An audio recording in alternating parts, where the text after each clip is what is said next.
I got this. Okay. I got it. Okay. I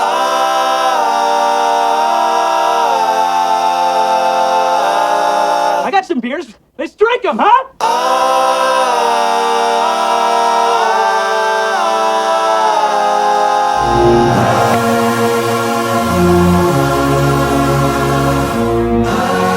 If you really want some film at 11, why don't you follow me down to the brewery?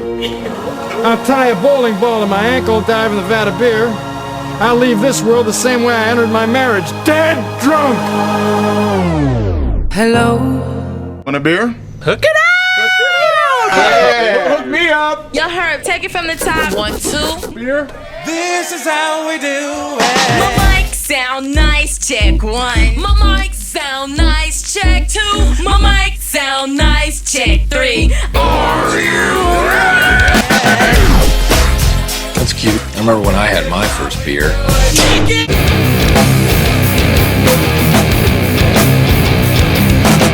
You like parties? Yeah. We can invite all our friends and have soda and pie. Yeah! I hope no bad people show up. My mic sounds nice, check 1. My mic sounds nice, check 2. My mic sounds nice, check 3. My mic sounds nice, check 4. My mic sounds nice, check 5. My mic sounds nice, check 6. Are you ready? You want some of this milk? Rather have a beer.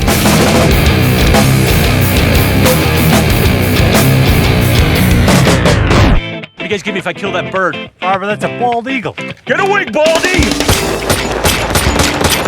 Yeah! Oh, good evening, everybody. This is the Wort with Mike, Pete, and Steve. Live here on govsradio.com, live on Facebook, live on YouTube. Thanks, everyone, for tuning in tonight. We have a good show for you, so stick around on govsradio.com or all of your favorite social media. Really quick, we do want to get to some of these sponsors, so let's do them really quick. Tonight we are sponsored by Tavour. Go to Tavour for your beer in the mail, shipped to your door. What better time than getting beer to your doorstep than now? Go to Tavour.com, type in the promo code WORT, W-O-R-T, and get your first shipment with some sort of percentage off, of which we have no clue what it is. Go to shirtsontap.com. Order your shirt from all around the world for breweries all across America and beyond. Go to Shirts on Tap when you place your first order. It's a monthly subscription, by the way. Get your first month for $5.99. After that, it's a reduced price of $13.99 per month. Go to shirtsontap.com. Type in the promo code WORT, W-O-R-T, for all of your shirt and brewery needs. And, of course, we are sponsored by MyBomberJacks.com from Brewers Hardware. Go to brewershardware.com and receive. And they actually have re-upped, by the way, Pete, some of our sponsorship information. So we'll, when this is all over, we'll get back with them. brewershardware.com. Of course, our buddy locally, Jeff Hartwell from Hartwell Woodshop, producing some really great stuff for all your rich mahogany needs. Go to Hartwell Woodshop, located in Patchogue here on Long Island. And then Nice wood. it makes really good wood. Really dense, hard wood. And then, of course, and by the way, only kind I like. yeah, by the way, anyone that's looking, that is a Hartwell Woodshop original. And then, of course, AC Beer Fest. Whether we will actually be able to go to AC Beer Fest August 7th and 8th, go get your tickets now and get a refund if it doesn't happen. It's all good. Go to AC Beer Fest on Instagram, Twitter, Facebook, and join Pete, Steve, and I for a wonderful weekend of awesome craft beer from New Jersey. And again, use I think there's a promo code out there for us, by the way. I'm not 100% sure, but I'm pretty sure it's out there. So go to AC Beer Fest and get your tickets today.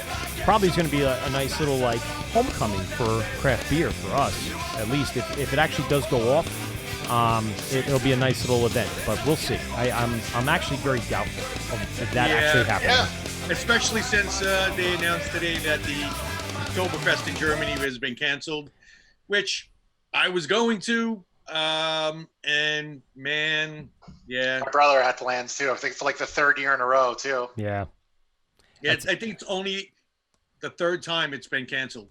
Wow. Once was World War II? Hundreds of years. Fourth time, because it was World War II, World War I, and influenza. Oh, so the Spanish flu. Spanish flu. Yep. Yeah, there you go. So 3 times, and now this being the 4th. Ugh. It's So like those memes, Steve. Do you think this is all because of those seltzer beers everyone's drinking? yes. That is it. I'm glad you brought that up because I'm really concerned I'm really concerned about all these hard seltzers. with the mass production of seltzers and this coronavirus being such a coincidence. This is going to be a hard pill to swallow in the end. That's the thing. It can't be a coincidence, Mike. I see causality there. Yes. And who do you think's fault is it going to be? Is it going to be the first one to come out? Is it White Claw? Should we go after No, White Claw? Budweiser, Anheuser-Busch. There's a fucking Bud Light orange seltzer now. So, but Not they for weren't nothing. they weren't the first. It's a little don't crazy. do it, Steve. It's a little crazy how, these seltzers, who is mainly attracted to these seltzers? Mhm. Young white girls. Yep. Who doesn't get the coronavirus? Young white girls. White girls. When you get a claw, there is no law. You can do whatever you want. No, it's Joining us today is our buddy David Gonzalez from Lost Worlds Brewing down in North Carolina. You are in the heart of North Carolina, as they say. Thanks a lot for coming on with us and joining us. Thank and appreciate you taking your time as a double brew day, as you were telling us before the show.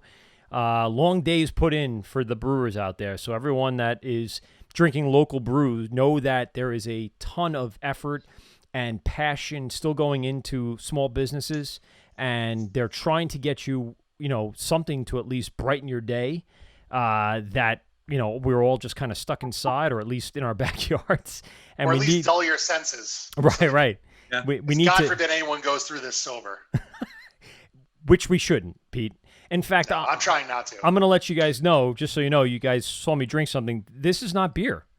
I noticed that. I kind of moved on a little bit. Not to say I'm not going to drink beer. I will be drinking beer in just a moment. I started making margaritas because I think I've drank so Why much. not? What else are you doing at home? Right. I think I've drank so much in the last few weeks gotta that change it, I've grown up such a tolerance that I need such a massive quantity of beer that it's just not cutting it anymore. So in order to catch my buzz as we go through the show today, I kind of pre-gamed with a margarita. Might as well. Why not? Maybe switch up to barley wines. Listen, I got a fully Pastry stocked bar stouts. here. I had Root and Branch's stout just the other night. I posted it up on our Instagram on our story. 10.2% stout. That caught me. I started drinking that at 9:30 p.m. and by 11:30 I was feeling really good. That was good times. I like that one. But yeah, I mean, unless I'm actively seeking out like hardcore beer, I have to have now like 4 or 5 16-ounce cans in order to catch my buzz. So I'm like, all right. And I've been really good, guys. I've been really good on not drinking before 5 p.m. I've been really good. No day drinking for me. During the week or the weekend? Every day, across the board. Harsh glares from my wife would be the only reason I wouldn't start drinking before noon. By the way, we do wish. I don't know why you have that rule for yourself. No, I made it myself because listen, I'm actually losing weight finally. I know, Steve, we were talking earlier a couple weeks ago about exercise stuff, and I was looking into bikes because my whole family has a bike but me, and I'm looking to be a little more active. Usually I don't put on my summer body until somewhere around May or June. But I wanted to get a head start on it, so I've been rollerblading, running, Never too early walking. to plan for bikini season. Yes, that's right. Mike, Or I have my now wax 15 scheduled at home. I have an in-home waxing going on. Oh. Yeah, it's gonna be great. It's gonna be awesome. That sounds no bueno. The screams that they hear aren't gonna be because I'm angry, and it's not gonna be my beard. They have now the trikini. Ooh, It's not a bikini anymore. It's the trikini. ooh, what does that do mean? explain. Because Yeah, I need details. the face mask Yeah. matches the top and the bottom. I like it. Of Trikini. course. Does the carpet match the drapes? No, but the mask matches the The drapes. mask matches everything. The carpet. Oh man. Crazy times. Dave, thanks again for joining us. I appreciate it. Let's rewind a few minutes because I know we've been talking for about 20 minutes now before the show started.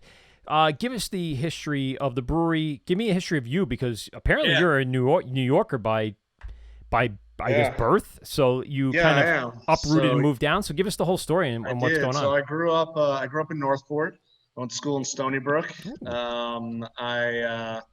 After I graduated, I did everything in my life according to plan. And when I graduated, I needed a job. I was a teacher, high school social studies teacher before I was a brewer. Get out of here. The summer after Nice. I graduated college, before the fall, before my teaching job started, I needed a job. And I was walking past a Bluebell Beer in Green Lawn, and they had a sign outside that needed some help, and I got a job there. And I just every day would go home with 2-3 different kinds of beers, and just tried all these beers. And then one day I was in Port Jeff, and getting coffee from some joint, and I'm wearing a sweatshirt from the old James Bay Brewing that used to be in Port Jeff. James and Bay, I turned around. What'd you say? James Bay, man. Yeah. I remember going there. So I turn around with my coffee, and the guy behind me is wearing the same sweatshirt. So we just started talking and BSing. And so turned out he was the owner and head brewer. And he invited me to spend a day brewing. So I did, and I got hooked. I spent any available time I could there, which was like once or twice a week. I had like 2 other jobs at the time too. And I eventually gave up teaching, went out to Siebel in 90. Right there, brother. Yeah, I saw it. Yeah. In 97, I believe. And then in 98, I moved up to Maine. James Bay had closed, and the brewer there had moved up to Maine. So I moved up there, worked for a couple small little breweries there, Rocky Bay Brewing, now defunct. And How is Maine? It's such a different place, even from where you are now. So you go from New York to Maine, then North. Maine is. I have been to what's the major fishing town? I can't think of it. It's right on the coast. It was Portland, Camden, Bayport. It's not Bayport though. It's something like that. No. So yeah, it was Maine was different. It was I mean, this was 20-something years ago, and craft beer was big. Yeah. So you'd go into a supermarket and there'd be 3 coolers of beer, and one would be all the big boys, all the big ones and imports all smashed into one cooler, and then you'd have 2 coolers of all the local stuff. Would that include like Long Trail and stuff like that? Yeah, just everything local and craft. And then we have Rotation Nation now going on. People buying 6-till after 6-till of different beers. It was going on back then too up there. So it's kind of wild. It was beautiful, absolutely beautiful. But in the winter, when 80% of your accounts close, it was a little difficult. So we made a decision. I was dating someone, and we had family down. She had family. Well, we both had family down here in North Carolina. So we made the decision to come down here. And I got a job with Rock Bottom. As I've known someone at a brewery called Carolina Beer and Beverage. It was in Mooresville, which is north of Charlotte. And so he'd called me up living in Maine, and he said, "Hey, come down for an interview. Not saying job's yours, but we're looking for someone."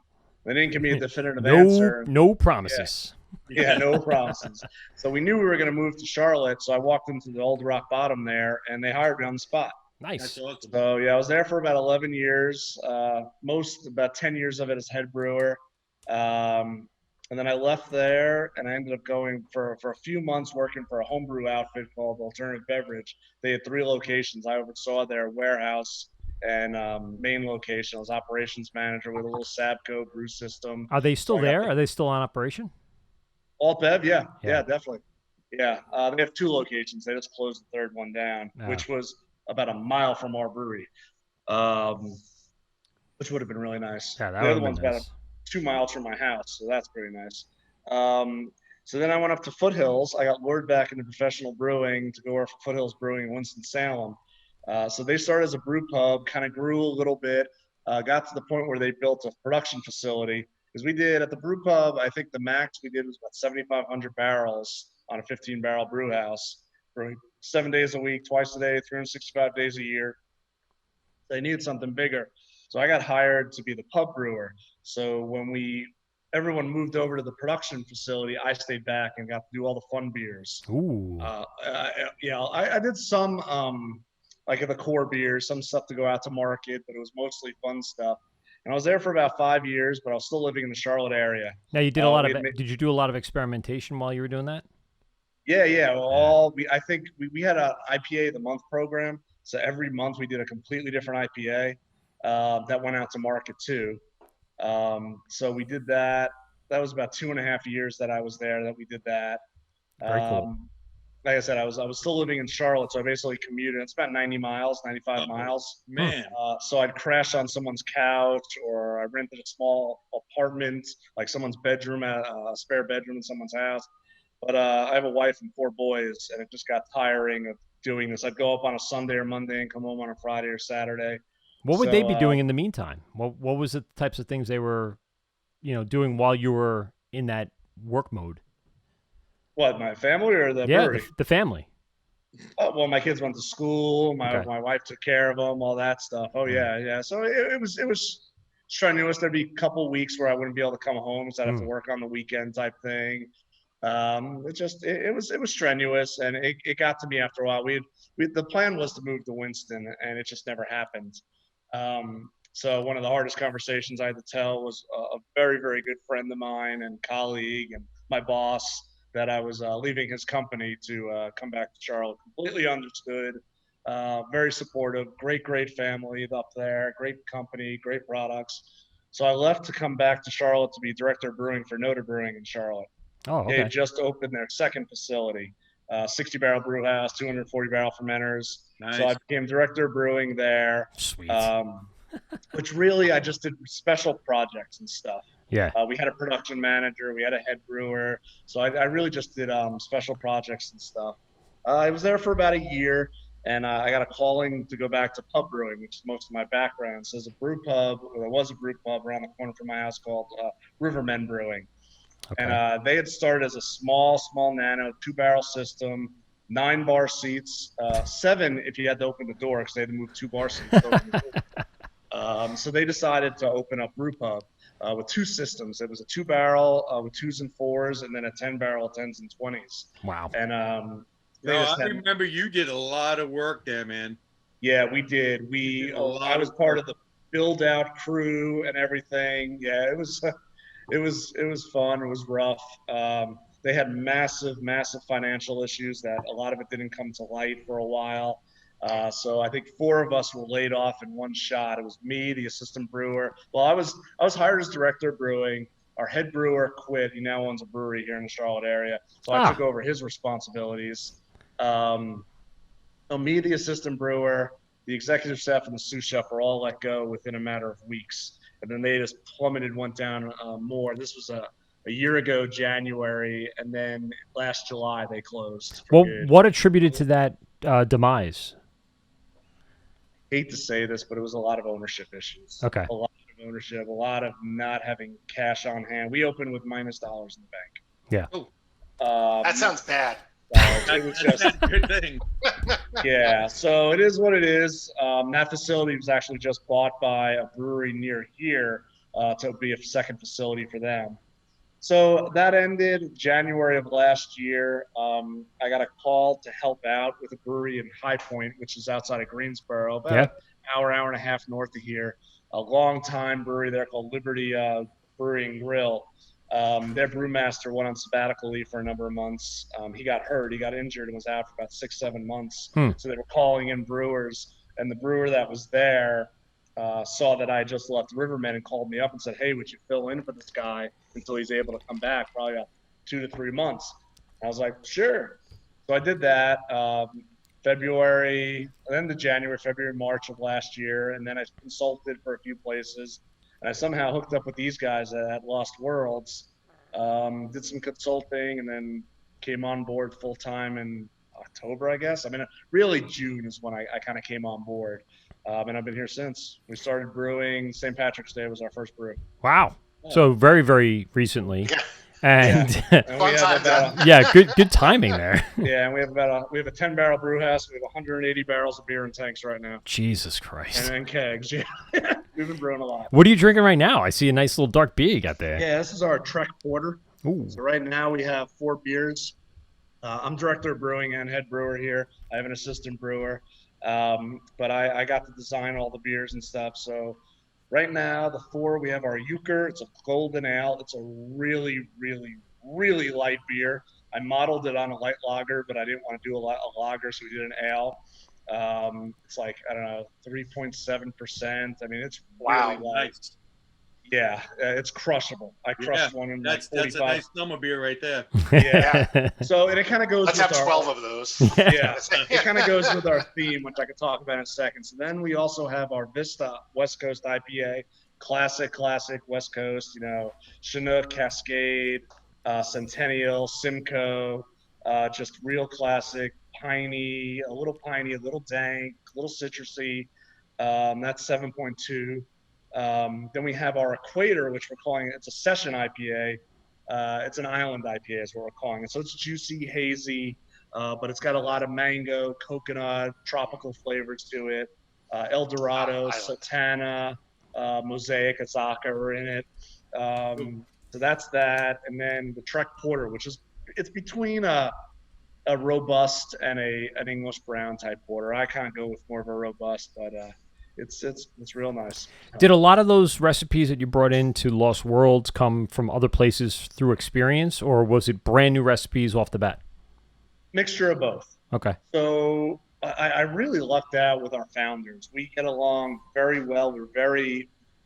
Our minds are very on when it comes to beer and industry and business. So when we sat and we decided where we're in Cornelius, North Carolina. It's about, 15, 20 miles north of Charlotte, and it's on Lake Norman. Okay. So a lot of boating, a lot of golfing. It's an affluent area, so there's disposable income in this area. And we looked at what was around here. There's a couple other breweries around, but not really close. So we're right off of I-77, one of the major highways. We're literally a quarter mile off the highway, so it's a great location. Nice. When we were looking at the beer styles, we wanted to do mostly sessionable beers. Obviously, the Vista, the West Coast, it's a little higher, but we're going to concentrate on sessionable style beers. Stuff you can bring out on the boat or bring to the beach, kind of thing. Exactly. So when we're looking at beers like that, that's what I did. So I have most of the recipes I've ever done before. I'll never copy a recipe. I remember when I left Foothills. Sitting at Jamie's desk and we're going over everything, and I was like, Jamie, I have the recipe for sexual chocolate. And he goes, yeah, but I know you'll never use it. And I'm like, you're right. I'll never use it. I might look at it and be like, that's a characteristic I kind of like that of that beer, or something like that. So that's what I've done. I've pulled some stuff. A couple of the recipes are based on recipes that I did at Rivermen. They were my recipes there too. Not all of them, but some of them. So I kind of took what I liked about certain things and certain styles, and kind of went that way with the beers. Some of the ingredients are different and such. But yeah. So I want to go back to the ones you said. You had a porter, you have a golden, you have an IPA, and a session IPA. Let's run it down a little bit. And I know you said you had earlier a fifth beer in the tank, so we're going to get to that one in a minute. The porter that you're drinking right now, give us the lowdown on that. What's the base, and what are you adding for adjuncts and stuff like that? So the base is a 2-row malt. I'm a big fan of Canada malting. They're Superior Pilled, Superior Pale malts.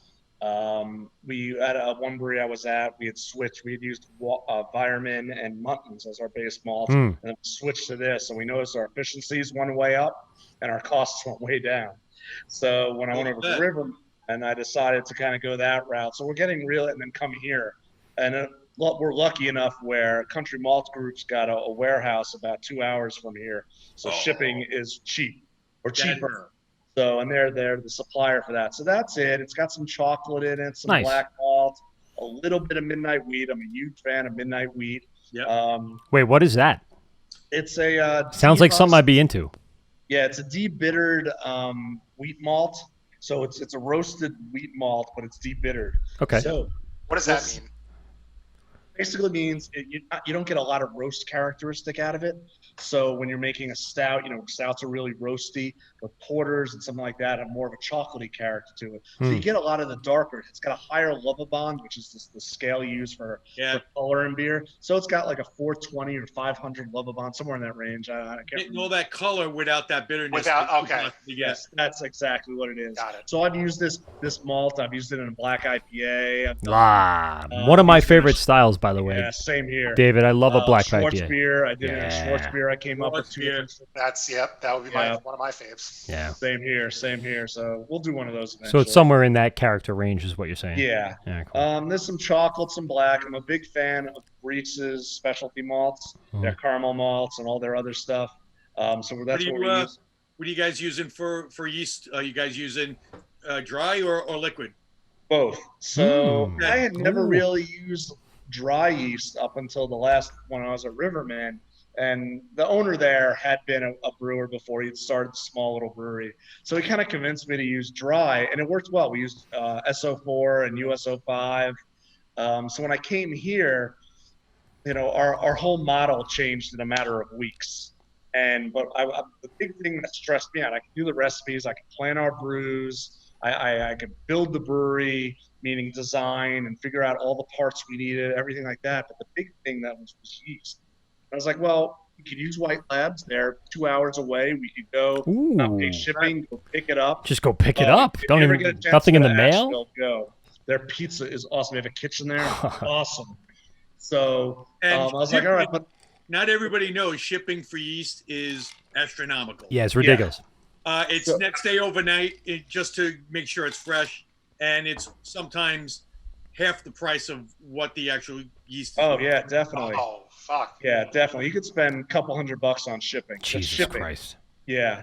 So I was torn with, because we knew once we started brewing, we were going to fill all tanks up. So we have a 10-barrel brew house. We have 4 10-barrel fermenters and 2 20-barrels. So that's 8 brews or 6 pitches. And I'm like, well, crap. Or 6 pitches. I'm like, we could buy liquid pitches, but that's going to cost a couple $1,000. I'm like, you know what? And I didn't know when we were going to start. It all depended on when construction finished and when we were able to start brewing that way. So I was like, you know what? Let's try using dry.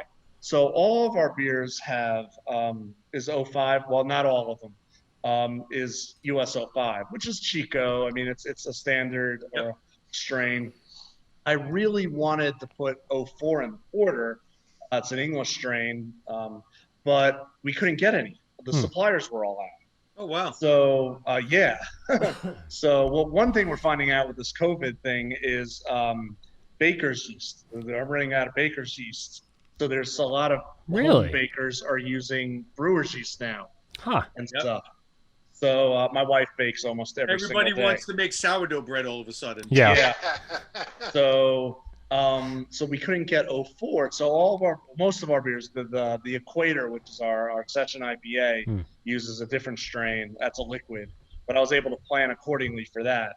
So that uses we use Omega yeast out of Chicago for that. Nice. They have a Quebec strain. I never used it before. Bro, yeah. Were you impressed as much as when we used it for the first time? I really could not believe how quickly fermentation started. It's unreal. What was the temperature you guys fermented at? So we did it at 85. Inside talk. 85? Yeah, inside. Yeah, I did it at 85. But I know some people that went up to about 95 to 100 degrees. Were you afraid to go like higher? I mean, yeah. I was stressed. I was stressed by the whole deal. Yep. So luckily we had gotten some samples. We have a pilot system, a half-barrel pilot system. Oh, nice. They had to help. Some samples of yeasts they had sent us. So we had used it on one of our beers, actually our test batch for Equator. So I kind of knew how it was going to go, but we didn't have fermentation control temperature. Like we have uni tanks, like little stainless unis, but they're not temperature controlled for our pilot system. So I was a little nervous. So I figured I looked at the range where it could go. I was like, all right, we'll just go right in the middle and see it. Yeah, 2.5 days the beer's done fermenting. It's ridiculous. It's insane. So for the people out there we ordered it. All right, this is when we're going to brew it. Their turnaround time was a week at that time. So, all right, I know we're going to brew this next week. We'll get it in. And literally that day they announced they're closing. And I'm like, oh, crap, what are we going to do? So I call them and I say, hey, are we going to get this yeast? And they said, yep, you're going to get it. Our last day will be Monday. It's going out Monday. So we recaptured, which we didn't get a lot of yeast. And that made me really nervous because this strain doesn't block very well, obviously, because it's meant for this. So So we didn't get a lot of yeast to recapture. I was like, shit, are we going to be able to ferment? So we brewed into it. That whole night, I'm just sweating bullets. Like, is it going to happen? Walking the next day, it's going ape shit. Just absolutely ape crap. I'm like, thank you. So we decided to only do 2 generations out of this one. And then Omega announced they're opening again, or they opened again. Good. So next time we need to brew this, I'll get a new pitch in. Greg, I want to, David, I want to go back really quick and talk about a couple things that I just was making notes on.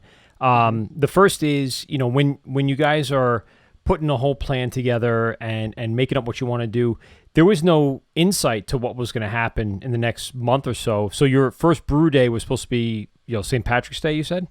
Yeah, that was our first brew day. Yeah. So at that point, it's the whole country is shut down. Was there anything you were concerned about? I mean, besides the obvious, that would play into that? I mean, obviously, I think a lot of brewers figured out very quickly within a week or so what they could do. So you have beer in the tanks.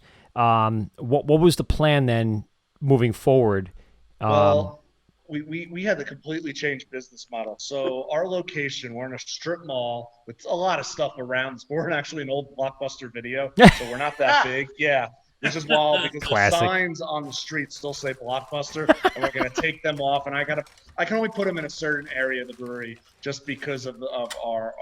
You should have just kept the brewery name Blockbuster Brewery. Yeah, exactly. That would have been perfect. Kept the logo. They're out of business. The logo just a little bit. Yeah. Exactly. So, so we're a small space. The idea was always to be tap room. We have a 3,000 square foot beer garden that's attached to us. It's part of the parking lot. That's part of us. We have it fenced off. We have a nice sized tap room, a 40-person event room. Nice. So the idea was to be a tap room and to gradually sell beer outside. Okay. Do some draft sales and, probably 9 months to a year start canning and gradually go out that way.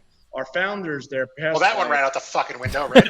Yeah, so I'm going to get to that. So our founders are business consultants by trade. They take medium and large size businesses and they kind of try to evolve them and get and kind of go that way. Push them to a new level, The plan has always been to evolve and get bigger in this snap, but not immediately. So when we had, we filled up all our tanks with beer and then, oh crap, tap rooms can't be open. We had to switch gears and we started canning. So we canned last week 2 beers. We got a mobile unit here. Once again, we don't have the space for a canning. I was going to say, you didn't have any stockpile of aluminum cans sitting around that you could do, so you had to immediately try to make do with what you had going on. Yeah, exactly. So we were able to get in on the schedule. With this company, you need about a month's leeway. Wow. So we actually planned it about like 3 weeks, a month out. It was just me trying to get the beer ready and figuring all that out because you got to schedule a month in advance. All right, a month from now, you're coming in and canning. It is what it is at that point. Yeah. So we've switched gears. We're in what's today? I don't even know what day it is. Today's Tuesday. So yesterday we that's we all got of us right now. Yeah, exactly. we got into a couple supermarket chains. Well, one supermarket chain. So we kind of lucked out where we had a little bit of an in with Lowe's or with a certain supermarket chain. I'm not allowed to say. You can ask me. You almost let it go. I saw it. You almost did. From our owner's past life. So they were able to put us in 4 of their locations. Cool. Oh, good. That's awesome. Yeah. So yeah, they showed pictures of floor stacks and stuff. And all that kind of stuff. So they took almost like 60 cases of beer. And how did it sell? To get a contract, like a retail contract, that early is. Yeah, and these were the first. Crazy. Some of these were the first batches we had brewed. So I'm nervous. How's it going to go? But everything turned out really good. Good. Knock on wood. But, congrats! That's awesome. Yeah. Yeah. So we've had to pivot and do that. We're able to do to-go beer. So we opened our first day was this past Saturday. We did a couple of soft openings to make sure our POS system worked. Okay. And see that. This past Saturday was our first day open, and we did pretty good. I think we sold about 50 cases of beer out our door, plus a bunch of growlers. It helps, man. Yeah. Yeah. So we're able to do growler fills, crowlers. You can't see. We got a crowler machine right behind me. Right. There it is. There. I can't see. October? Yeah, October. But we can't get crowlers right now. Yeah. So yeah, we have orders for them. Everybody's having a rough time. The first order was supposed to be here on the 6th of this past month. Oof. Delayed and delayed and delayed. It was supposed to come today. I called at 8:20 this morning. They said, "Yep, it's on the truck for delivery. A couple thousand crowlers. All right," and it didn't come. So they're telling us tomorrow. So we said we have a couple of orders, so we'll be able to do that. But we can do crowlers. We can do that. Can you guys do deliveries? That was something that changed up here that I was pretty surprising. We can. So the way the ABC laws, alcohol beverage control laws here in North Carolina work is you can. Now you can set up like an ice cream truck and go down the street and sell your you can't. Oh, I hadn't thought of that, and that obviously sounds like the best thing ever. I think you need a different tune other than the traditional ice cream man. I was just thinking that. I was thinking, what could it be? Boy, would that be orders. They have to be paid for in advance, and then we could go set up in an area, and people come with IDs and then a copy of the receipt, email. Okay. They could pick it up that way, or we could do home delivery. So that's something we're actually seriously thinking about right now for the temporary. I know you could do that in New York and such. I mean, that's how Bluebell Beer started. 40, 50 years ago, however long ago, or 60 years, whenever it was. That's how Mike started that company. Nice. And now he's actually reverted back to that now. One of my best friends worked there for about 30 years. So he was telling me a little bit about it. So you're very familiar with the business model of how that's going to work, and yeah, that's good. Yeah. Definitely helps with the experience. Definitely. I got a question. Where did the name come from, Lost Nation? There you go. Lost Worlds. Lost Worlds. So we had a different name. We're a lost nation right now, but yes, you're right. Yeah. Exactly. So we had a different name that our founders really liked, but we decided to go with this. So another background of them is they're huge into archaeology. They're on a couple boards, and they bring kids, school-age kids all around the world. Oh, that's Some cool. boards and groups they're involved in. They do archaeological digs. Holy shit. People think we're Jurassic Park, dinosaur themed. We're not at all. I Well- always joke we're always going to get dinosaur costumes and wear them, but we're not. Did you see one of our posts? Brew Day and like the one of those fucking T-Rex inflatables. Yeah, exactly. You just run around with it. So that's where it came from. My initial post when we first confirmed your appearance today, I actually put the Jurassic World or Jurassic Park logo in the post, and I went, "Nah, it's too easy, fish in a barrel kind of thing." I removed it and did something different really quick. So I'm like, it's archaeological based. We want the tap room. It's not like any other kind of tap room that just has generic type stuff that comes in that are all look the same, a chalkboard or same type of chairs. It's very detailed, and I can't really show you much of any of it right now because it's dark in here, but. Yeah. But we have pictures from all over the world. We're going to have artifacts. So we actually have a 6-foot terracotta statue we're going to put. We have a big plane that's going to hang from the ceilings, an old seaplane, all kinds of really cool stuff like that. We're going to do talks. We'll have archaeologists in here, and we're adventure themed. So if you look at our hashtag, it's Find Your Adventure. Nice. And the whole theme of it is to be like turn of the century adventure clubs. Like all the adventurers would come in, drink a couple pints or whatever, and talk about all the stories from them hiking, Kilimanjaro or the Appalachian Trail or anything like that. And that's also the idea behind session beers too. We want you to come in here and have a few beers, still be able to talk and not get schnockered on a couple of, double IPA barley wines and fall out the door.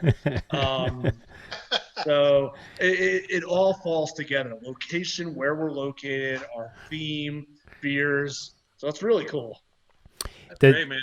The other question I had, and I want to go back to what you opened with today, talking about that accelerated yeast fermentation. You and Steve were talking about the inside secrets. So for someone that doesn't know any better, how does all that work? I mean, is it something within the science of the yeast, or is it something like as an adjunct added to the liquid yeast? How does that? It's the yeast itself. It just has such a high temperature tolerance. Mm-hmm. And for me, it's fairly new. I hadn't, like I said, I'd never really used it, never really researched it. I talked to a couple other brewers, local brewers that had used it.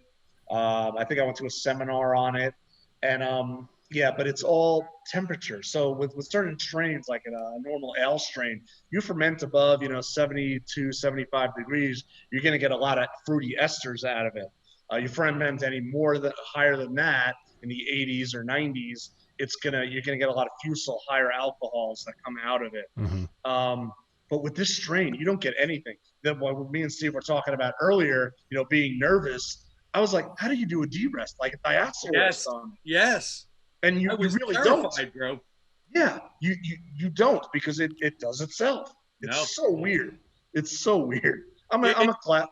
It basically goes against everything we've been conditioned to as brewers, as Van Haskeboot, basically.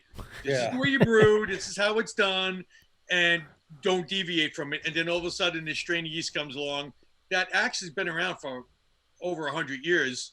Yeah. And all of a sudden now people are using it, and your whole idea of brewing goes out the window of what you were used to doing, and now and it really does scare you. You're like, I'm gonna waste all this money because I'm gonna ferment too high, and this beer is gonna taste like crap. Yeah. And then 2 days later the beer is like perfect. And now your dry hop sessions, if you're doing a really hazy IPA, this is all less time. This is quicker turnaround to get a beer out. So there's another local brewery here that opened a few weeks ago, and their brewer came from another Charlotte brewery, and we're buddies, and we were chatting, and he was like, I'm using it in a few of my beers because the turnaround time is so much quicker. You have a beer out of a tank in less than a week. Yep. Wow. So it's so bizarre. I'm a classically trained brewer, like we were talking earlier about Siebel, and my corporate brewing background with Rock Bottom, that chain for 11 years. I'm just okay. Everything's sort of a certain way, and then this just throws it all out the window. Yeah. It's just there's so many things right now in brewing that are going out the window besides the pandemic we're in. Pastry stouts and sour IPAs and all that kind of crap. Dave, I love me a good sour. How do you feel about the hazy IPA, David? It took me a long time to get around to it.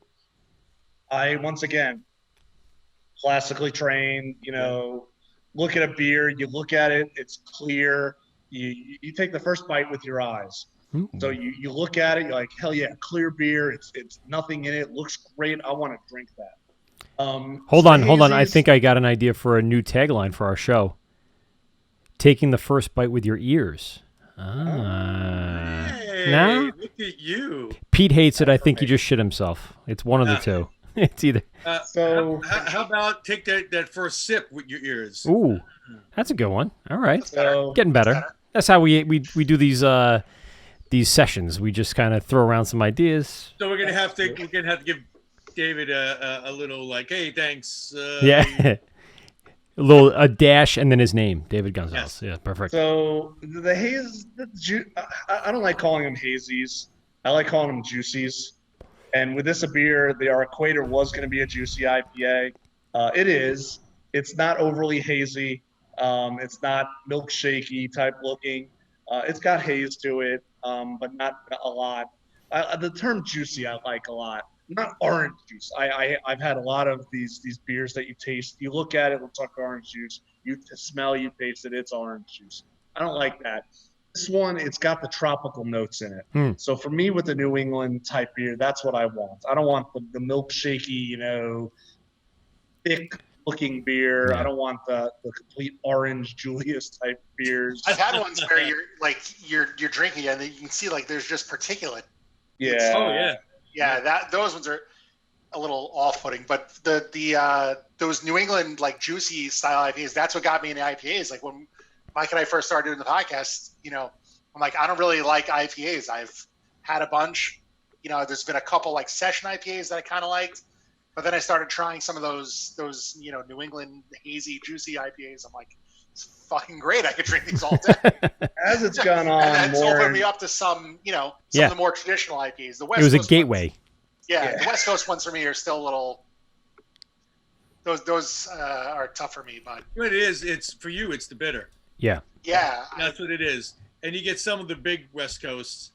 It's a real big malt background with a ton of bitter behind it. Clear it could be, beautifully clear, but. Yeah, a lot of like some of the stuff that Knee Deep was doing, heavy duty bitter, a lot of malt background. Those I can't enjoy those. it's like, when you go for like wings, getting like, the fucking nuclear level wing. Like it does. It's now it's just like I feel like I have something to prove, not I'm enjoying a meal or a beer. True. I actually particularly love West Coast style IPAs. I like the piney, I like sappy, I like bitter, with a strong malt background, not over the top. But, like Sierra Nevada, Stone we were talking about before the show, those are some of my gateway IPAs. And then it brought me into the Pales, and then it brought me into now with the style of North NE IPA or hazies, whatever you want to call them. And I now, what David was saying before, sour IPAs becoming for me, one of my better IPA variants, and black IPAs. Those two I can drink all day. I'll drink them back and forth, just alternate between the two, because for me, that's what I like. I like a little bit of juicy or bitter, and then give me something like new. Give me something sour. Give me something dark and roasty. I love that. I gotta find some more black IPAs. You had given me one from a brewery in Queens, and I had like 2 sips, and I fucking dumped the thing. So yeah. I gotta. Well, Eleanor was very good from Dubco. That one was a really good one. The problem with black IPAs and we were talking a little earlier about Midnight Wheat. Some guys want to get that dark, that black, but they'll use the wrong malt. They'll use a roast or something. Yeah, just so roasty and bitter, you could easily get around that. You could even. We used to do a thing with some of our beers. We used to do it called the cap. We would after we were done with our mash, we would actually pour as we started our sparge or lauder. We would pour our black malt right on top, and you wouldn't get the bitterness, but you would get all the flavor instead of it sitting in that mash for an hour. Yeah. And that worked for quite a few of our beers, where we didn't want bitterness. But Midnight Wheat, once we found out about Midnight Wheat, we used that so often. Because it was just such a, and like you said, you had a great leather bond on it, but all that bitterness wasn't there. What do we got there? I really want to try that one because I immediately thought of my wife. Yeah, exactly. Terry is often cursing in front of the kids. I really like going into having kids. I thought I was going to be the one with the potty mouth. Ooh, a little bit of Larry Spider Bite over there, huh? But goddamn, does she curse often? Yeah, black IPAs. To me, I love them, and I think they're a little bit of the best of both worlds. Yes, I agree. You get the darkness out of it. You can get a little bit of a tiny bit of roast character if it's done right, but you could also, you get the hop bitterness of an IPA, and it's just. I don't know about up there where you guys are, but down here, some of them just don't sell well, and you don't see them as much. They don't. You know what? We had that for a while there, probably about 6 years ago. A whole bunch of breweries here in New York started doing black IPAs. Yep. Yeah. We actually we did one called Black Spot. It was a black rye IPA, and for that year, people loved it. And then all of a sudden, boom. And I think what it might have been too, again, a lot of breweries were making them so roasty bitter. Kind of gave a bad name for it. Now the majority of them, they're a little sweeter, and you got a real good hop profile, and they are black. They're jet black. I think it's been the evolution of the IPA, though. Agreed. So, when I first started brewing, there were English IPAs and American IPAs, and that was it. Yeah. And then we had the West Coast IPA, and then then black IPAs, white IPAs, red IPAs, and then all of a sudden, okay, now we have juicy IPAs, New England IPAs, and then sour and fruited IPAs. Who knows what's going to be next? I was going to say, so what do you think is going to be the next thing? I don't know. That's a great question. I went to. It was funny, 10 years ago, 15, 20 years ago, someone would walk into your tap room or restaurant or bar, whatever it be. What's the lightest beer you have? About a year and a half ago, I'm at a brewery, and I see an older lady, well, not older, probably about 10, 15 years older than me. She walks up to the bar and says, "What's the lightest IPA you have?" So people are now equating IPAs to craft. True. Wow. Which is it's that I just stood there. I was like, what? So this whole time we're talking about, real quick to get back to black IPAs. I'm trying to think, man, there was a black IPA that I love so much. Firestone Walker Wookie Jack. I have had it, and it is. That was one of the first black IPAs that I ever had that really impressed me. It was like a cross between a West Coast IPA. I had that bitter, but piney. it had a roastiness to it, but not overly bitter. Wookie Jack was. Wow. A really good one. There's Foothills Brewing makes one called Frostbite. And I've heard of it. Yeah, it's their winter seasonal. And it's a black IPA, and it's great, absolutely great. And then you even have. Rivermen, we did one, and we ended up winning a gold medal at a regional competition for it. I can't remember the name of it now. I don't remember, but yeah. So many names, okay. Bro. The amount of beers you have brewed over your lifetime. You're okay to forget one or two. Yeah. One of my favorites, and it's not classified as an IPA, but Magic Hat actually came out with the most recent favorite that I've had besides number 9 was Snow Roller. It was a hoppy brown, so they had a brown base, but then over hopped it, and it was not juicy and not bitter. It was just perfectly dead on mediocre hops, and I think. I went to an Islander game, and I think I drank the entire 12-pack myself. I had about 6 or 7 before the game, and I remember grilling after the game. It was like 30 degrees out. We're grilling, eating sausages, and I had 4 more of those snow rollers. And then they got rid of it. Like the following year, it was gone off the menu. They haven't made it, as far as I know, since, and I've been kind of keeping up with them, and it's one of those things, like some things I guess sell for certain places, and when it doesn't, they just dump it, and I hate that. I wish they would bring it back a little more often. I know. You look at the numbers and all that kind of stuff. Is Magic Hat distributed pretty well up by you? Yeah. We rarely see it down here at all. Really? Yeah. And to be honest, a lot of stuff is not all that great. Like I've had a bunch of stuff in between. I've gotten the mix packs to see if I can get back into some of it. Before they had gotten taken over, before they got that bought out. Yup. It was some of their beers were really, really good. Especially in the tasting room. I was a big Magic Hat fan. And they did a Hefeweizen. It was really done well. Mm-hmm. Now, man, it's mass produced stuff that I really not a fan of. I'd rather try to find a brewery that here we go.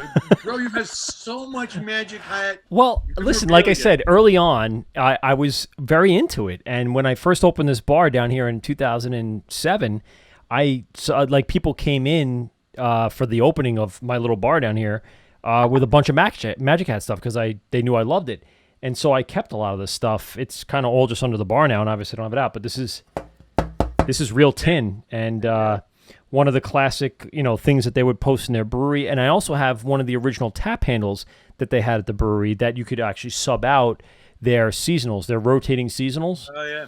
So they had their I don't think it was a double IPA, but they thought it was a double IPA at the time, but it didn't have. Thanks for coming back. Hey. Everything come out okay? So bad. It was like Tom Hanks in A League of Their Own. There's no crying in baseball? No crying in baseball? No crying. Someone there with a fucking stopwatch. It was uncomfortable. So, like, just because it's one of my first loves, I always go back and try to give it a little bit of extra, love here and there to see if they've come out with anything. But like I said, one of the things, I love the Dropkick Murphys. So they came out with that Pub Ale, which was their collaboration with the Dropkicks. Wasn't that great? I'm going to be honest with you. I wanted to like it. I drank 4 of them, and I'm like, I don't want them. Are we bad-mouthing now? Yeah, everybody. Magic Hat, who not only do I say I love them, but I also can't stand some of the new stuff that's out there. And I really would love them to go back to their roots of brewing just a good number 9 and brewing that Snow Roller that I had years ago, and just some regular ones that I really did love. I think I've only had a couple.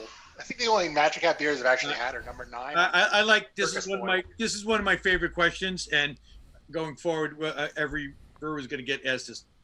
Dave, it's a 3-part question. What is your most memorable beer? Ooh. That really just you were just like, wow. what is right now your favorite beer that you would go to drink? It's like Steve knows our show because he knows at 8:40 we usually take a pee break, which we both went and did, and then we come back and we ask these types of questions. Yeah. It's crazy. Go ahead, Steve. And then the third part, out of all the styles that are out there, what is your favorite style that you like to brew? So one of my most memorable beers that I enjoy still to this day, Sierra Nevada Pale Ale. So Gotta love it. I remember one day at James Bay, we brewed, and then there was a Tri-State Brewers Guild meeting. I think it was the old Telephone Bar and Grill in Manhattan. So we all load up in Jeff's Jeep, his Cherokee. It was me, Rich, who was the brewer at the time, some other guy, and Jeff. And we go to this meeting. We eat dinner. I have a couple, like 1 or 2 Imperial pints of that. And then we go to the meeting in the back, and it's $20 all you can drink. And I'm just pounding Imperial pint after Imperial pint. I think I had like 8 or 9 Imperial pints, and I'm completely blitzed. I ended up throwing up in Jeff's Jeep on the way home. Oh yeah, I mean it was bad. But the beer that night it tasted awesome, absolutely phenomenal. And this was in like '96 or so. And it's crazy to think that those types of beers were out there that early on. You know, I was only in, I mean, not to date myself, but I was only in high school. I was a senior in high school in '96. So, you know, the things that we would see in the 7-Elevens or whatever were the stuff obviously we can afford. But I never remember seeing Sierra Nevada at the time. And then later when I finally was able to drink and started getting into a little craft beer in like 2001 or so, I started seeing it. I'm like, I got to try this. And it really was one of those things that was like a gateway into that world. It's crazy. It's a gateway. It's so classic. It's so well done. I get up to Sierra Nevada because there's one in Asheville, 2 hours from my door to their door is 2 hours. Oh, that's Nice. right. Yeah. And that place is unbelievably, like, what they put into it, the amount of money is. It's unreal. It's Dang. absolutely, it's Malt Disney World. It really, really is. It's unbelievable. I've seen that shirt. It's out there. Yeah. World. I like And every time I go, I get a flight, and one of them is always the Pale Ale. Always. It's so good. It's such a good beer. So the second part of your question, what's one of my favorite beers? I tend not to like certain brands. I tend to like styles. So that kind of ties me a third part of the question. Yeah, exactly. I'm a malt head. I love malty beers. I love porters. Like with Schwartz beers, we talked about that earlier. Some stouts, brown ales. I like malt. I go through phases with hops. So certain times I love a hoppy beer, nice IPA. Sometimes I don't. I'll get back to brands. So one of my favorite beers is Foothills People's Porter. Ooh. I absolutely love that beer. My youngest son is named after that beer. Bro, you had brought me that beer. I did. I can't remember. I mean, years ago. Yeah. And I remember putting it aside for a little bit. And then I'm like, oh, man, I got this porter. It's been sitting for it was such a really well done. It really is. It was. And people, have issues with stout and porter. But for me, the style, it was right on. It had chocolate notes. It was really a good beer. It is a good beer, and I tend not to like to call out certain brands or whatever. But that one it's usually always in our fridge. But I tend to like styles more than I like brands and stuff. I like maltier beers. But yeah, my favorite beer is the one that's right in front of me. And on the other side of that, I also believe there's a time and a place for every single beer. Sure. True. I mean, it doesn't matter what it is. There's a time and a place for it. There are. Stout season. Yeah, exactly. Hey, I remember being down in Tampa, and I look over and there's this little shack type of thing. We're on the beach, and PBR. Ooh. And that beer for that moment was the perfect beer for me. It is. I was just like, this is hitting all the spots right now. Yeah, we a couple of weeks ago, our taproom manager had brought some Coors Banquets in, and I hadn't had one of those in years. And we finished up, and we were all having a beer, and I was like, man, this is good. It is what it is, but it's good. And honestly, we were talking about our Euchre Golden the other day, like a Saturday, and I was like, you know what? It's sort of like Banquet. It's sort of like Coors Banquet. That's what There's something to be said for consistency. That's So- true. Oh, of course. As a brewer, of course. I had a day-old Budweiser next to a year-old Budweiser. One was made at a brewery in the U.S. One was made somewhere in Europe, but it blew my mind that they Fucking brewed that over there. Czechoslovakia. Or But I had them next to each other. They were identical. Wow. They tasted identical. A quarter pounder, at the McDonald's down the street tastes the same as a quarter pounder in fucking Wichita. Yeah.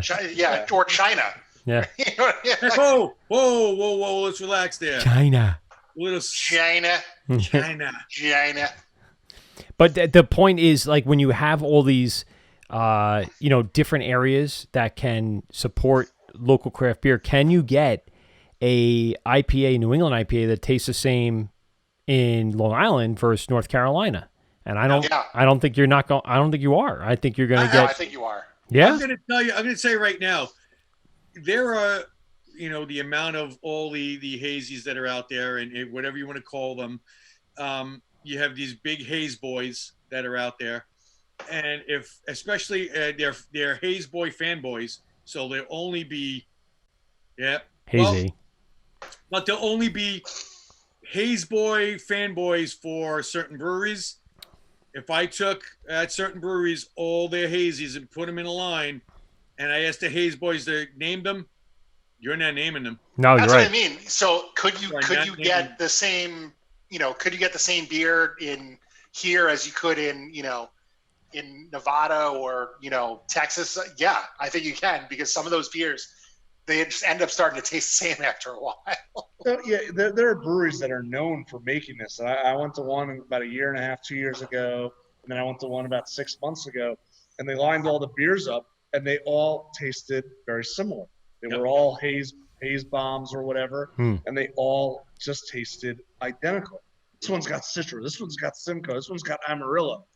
All right, you get a little bit of that note, but they were all very similar. My palate's not good enough to be able to pick out a specific hop variety. I mean, and I don't think I'm in the minority there. There are well, here's the thing though, it's the same thing with West Coast though. But I found with West Coast beers, and I've had quite a few. I was very big on West Coast beers because, again, I was the kind of the go-to. Right. But there are certain beers that you immediately, as soon as you taste it, that's that beer. And I'm gonna Pliny the Elder from Russian River. That beer, if you drink it, it's Pliny the Elder. There's no other beer. Sierra Nevada Pale Ale. You drink that beer, that's Sierra Nevada Pale Ale. There's, you're going to have a hard time if they put other pale ales around it. You're not going to have a hard time guessing which one it is. Every pale ale is, well, not every, but it's modeled after Sierra Nevada. True. I mean, they're the quintessential without a doubt pale ale. I mean, APA. That's it. And for good reason. I want to give a quick shout out to people on Instagram. You guys see me hold my phone up really quick. So we have little Debbie Cake 5 tuning in. East End Trivia says hi. Long Beach Brewing Company, our boys over there, says what's up. Hudson River Brewery up the Hudson River, obviously, and Old Claverack Brewery over Claverack. What up, buddy? He's on here and saying what's going on. So just saying hi to people, and I'm just going to end it now because it's just too much of a distraction to the show. What was that first name? Little Debbie Cakes. Little Debbie Cakes. Yeah, she's on Instagram. She follows everything we do on the Wort. Yep, sure does. And she's big into craft beer. That I know. She's a local yes. Long Island lady. Yes. I went live before, but there was Little Debbie Cakes 5. Yes, I went live before, maybe like half hour ago, and I was like, why isn't there anyone tuning in? Like usually at least there's one person that comes in. And then I went back over to Instagram and I saw there's 7 different live breweries right now. So that's one of the big things that's going on the social media platforms is no one can have people in their tasting room. So, I'm sure you guys saw, places like Blue Point, they're still hosting their live music nights on Friday or Saturday nights, but they're doing it remotely. So they're doing it on Instagram, giving, I guess, the musician the Instagram account information, and they'll just go live, and then you can drink your Blue Point beer while watching these guys online.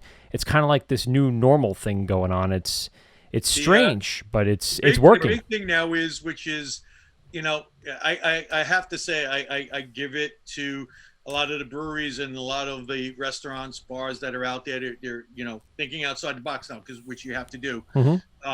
Besides having a really good product, having a really good idea, Main Street Park Avenue in Massapequa is the virtual beer crawl. And I saw it. You go through 3 different places. You order your beer or your drinks and your food in advance. They bring it to your house. Yep, deliver it. Yep. And then the crawl starts at a certain time, and then you actually virtually crawl one place to the next. And same thing, you have somebody that's playing acoustic or something like that. And if we can't get out, you might as well bring it home to you. So, yeah, we're actually doing a virtual yoga tomorrow night here. So we'll have our yoga instructor in here by herself and doing it on Zoom or whatever. I don't know how we're doing it yet. That's not my department. Right. Call IT for that kind of stuff. Yeah. I mean, even just doing this tonight, there's so many things. So, David, I'll give you a little quick background. So we have govsradio.com, our sister station, or mother station, if you even will, where we broadcast on, and we're live there right now. We're also live on Facebook, and YouTube on govsradio.com. But, for the most part, we have 13 different podcasts. And for us, and I have 2 people that are managing we'll say the shows, and then I work on the technical aspect.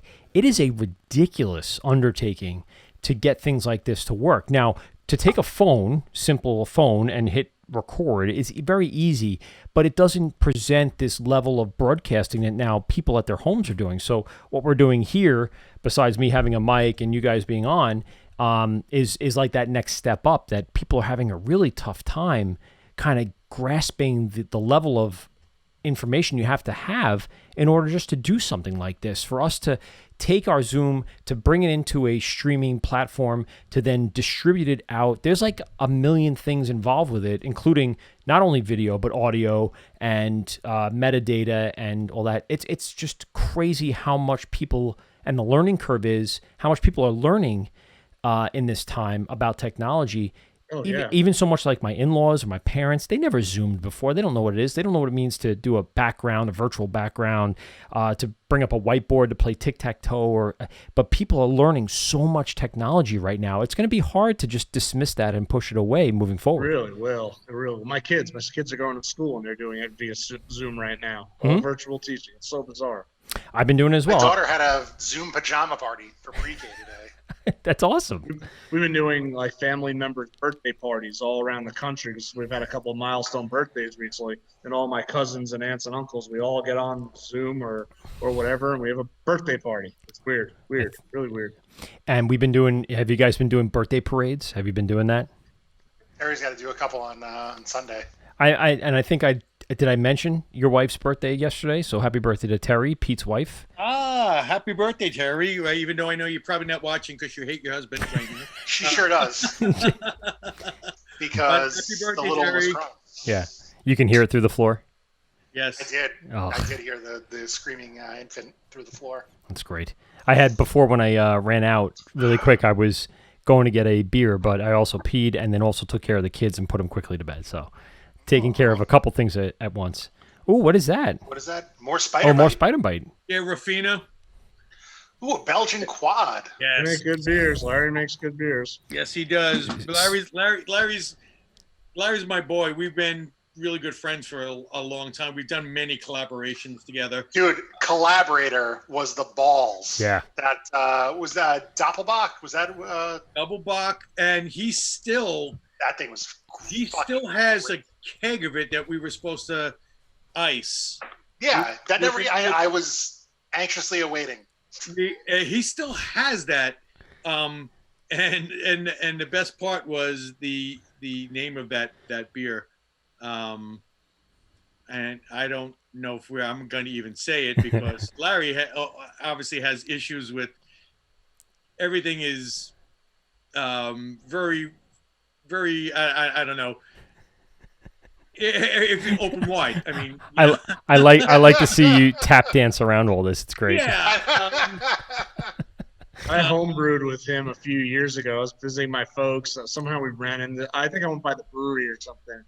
And he, oh no, it wasn't even then, but somehow we ran into each other. And he goes, yeah, you're in Northport. I have some friends in like Northport area. I think I'm going to homebrew with them this weekend. Are you still going to be here? And I'm like, actually, I am. Yeah, it's off of Sandy Hall Road. I'm like, no crap. My parents live off Sandy Hall Road.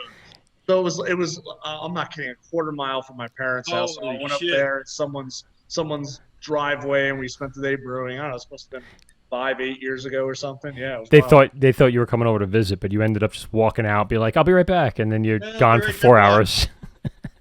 Well, I do that every time I go visit my folks. The kids will spend a day with them, and I'm like, all right, I'm going to a brewery. So the first time I had known his name just left me, Port Chef Brewing. Oh, Mike Philbert. Yeah, Mike. And I was like, hey, I'm going to be in town. Do you mind if I just spend a day, hang out? I just want to be in a brewery for a couple hours. And he goes, collaboration. And I'm like, all right. So that's is that all it takes? Because Pete and I have been looking to collaborate on a beer for 2 years now. We should just call up we did a beer one of our Carolina 1,000 of people. Yeah, we did a Carolina Common. It was a California Common. Then we got some North Carolina peaches. And we brewed a batch of that. That's cool. He bottled up a couple bottles, sent it to me. It was pretty good. But I've done a couple of collabs with him or with them. You got some good breweries in the area too. Of course, Sand City, probably the most famous one and tradable one online. And then, of course, you got Harbor Head. Will and the boys are doing a great job over there. So, some good breweries are and Six Harbors right in Huntington. And Mark's doing a great job there. I wish they weren't so far out of the way. Harbor Head makes such. So David, what do you think of the where do you think the industry is going? In your opinion? Before this or after this? Well, here's the thing. Yeah. As of February, what do you think the trajectory was? I like the way you posed that because before it, things were going differently, but now. I think things are going to get accelerated. I think the industry was going to. I think 2020, before this happened, was going to be the year of consolidation even more. So I think they were going to have more closings. I think the BA had projected about 300 closings across the board, and that's not necessarily a bad thing. It's not necessarily a good thing. Now I think you can add a multiplier to that of at least. Oh, they're saying 40 to 60% of the breweries are not going to reopen. But even with this most recent stimulus package for small businesses, you don't think they can survive on that? No. Good luck getting the money. Yeah. It's that, and it's the client base is your demographics and your client base are going to change. So the model's changing. It's so many breweries now are scrambling to do whatever they can to get beer outside their doors. We're one of them. So we came on at a good point. Is this a good time to open a business? No, it's not. But we didn't have a staff we really had to worry so much about laying people off.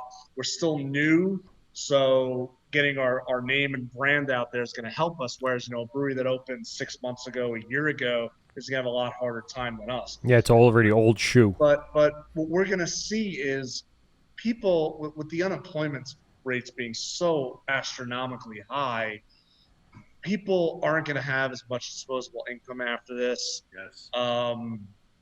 They're going to be a little afraid to go back into places. We have an amazing craft brewers guild here in North Carolina. Yes, you guys do. I was on the board of directors for it twice. I was the first vice president, and then I was on the board one more time. Anyway, nice. But the director sends an email every single day, and this fax he gets from the governor's office, and then tidbits from him too. And he goes, people for the first couple of months are going to be some of them are going to be like the extroverts. Hell yeah, we're getting in there. The introverts are going to be a little bit nervous to go out. That's true. So knows where it's going to go. But don't you think that the current state of the demographic of the craft beer drinker has been reduced down into the 20s in the age range? And don't you think that's the same kind of age range though that will say, I don't give a shit about the virus, my mask, my body, that kind of stuff, and just go out there and do whatever they want? There is that. There is that. I mean, we see it down here. People all over. We're not required to wear masks like you guys are all the time. Yet, there are certain counties in the state that are requiring it as of a couple days ago, because our numbers keep going. The Carolinas is a place where people go to retire. So it's not quite Florida, but I would assume there's an older, there's population, the demographic change, definitely. I didn't mean that to be silly, but. No, but serious. There's. I would assume there's a retirement community down there. There is. Though the demographic we have here is middle-aged, where the brewery is itself. 35 and over kind of thing. The customer base that we've been seeing in the past couple of days we've been open. Yeah, there's some younger, in their 20s and 30s. We're seeing people in their 50s, 40s, 50s, and 60s coming in. And that's interesting. So I mean, just to say that, my in-laws actually snowbird down in Florida. So they were down there for the last, I think, 3 years now. The first year we didn't go down. The second year we went down, and I started saying, oh, hey, we're in Florida. Let's go visit some breweries. All right. So they came with us to one of them. And then my wife and I ended up going to another one by ourselves. And then I kind of said, you guys should really, they got some great breweries down in Florida. You should go, within a 5-mile radius, you have a couple of breweries. So this past year they went down and they went to like 4 different breweries, and they're in their late 60s, early 70s. And this is the kind of people that are starting to turn now. Like, oh, there's craft beer and not just regular Budweiser we've been dealt with for the last 50 years. It's definitely changing a little bit in that demo as well. Gotta go. My boss is texting me. I just have to send him a quick text. He's trying to find where to look. He's like, "Are you on?" I'm like, "Yeah." And he goes, "Where? I can't hear it live." Yeah, you go to govsradio.com. You can go to our Facebook page, go to Govs Radio, and then we're live there, and we're live on YouTube under Govs Radio as well. And then what we'll do is I'll end up taking this, we'll podcast it on iTunes, on Spotify, and then we'll also post the video up on our YouTube page as well. And then I'm also hosting a watch party on our on our Facebook page. So we're simulcasting all over the place right now. And Hopped Up Network. Well, it'll be on the Hopped Up Network as well for podcasts. Yep, correct. Cool. Audio only for those. Hopped Up Network, iTunes, Spotify is only audio, but the video will be up there later. Awesome. Yeah. So, Lost Worlds. What now? The owner's name is. We have Dave and Allison Hom are our owners, husband and wife. Okay. What are you guys looking to do? I mean, we obviously see certain breweries do certain things.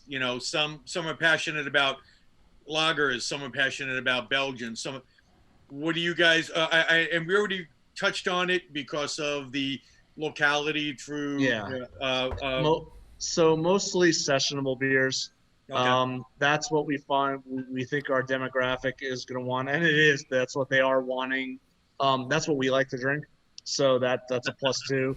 I mean, that's always the good thing, man. It is, but I mean, let's say you love the barley wines, and that was the only style you wanted. Would you open a brewery that just made barley wines? Probably not, because you can't tie up your tanks that long. You can't sell 8-ounce pours and make money off it. So it's at the end of the day, it's a business.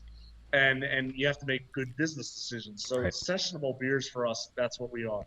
We have plans down the road, maybe put in and this is all obviously where the market's going to be. Before the pandemic, we sat down and said, where's the market going to be in 3 to 5 years? So what's our 3 to 5 year plan?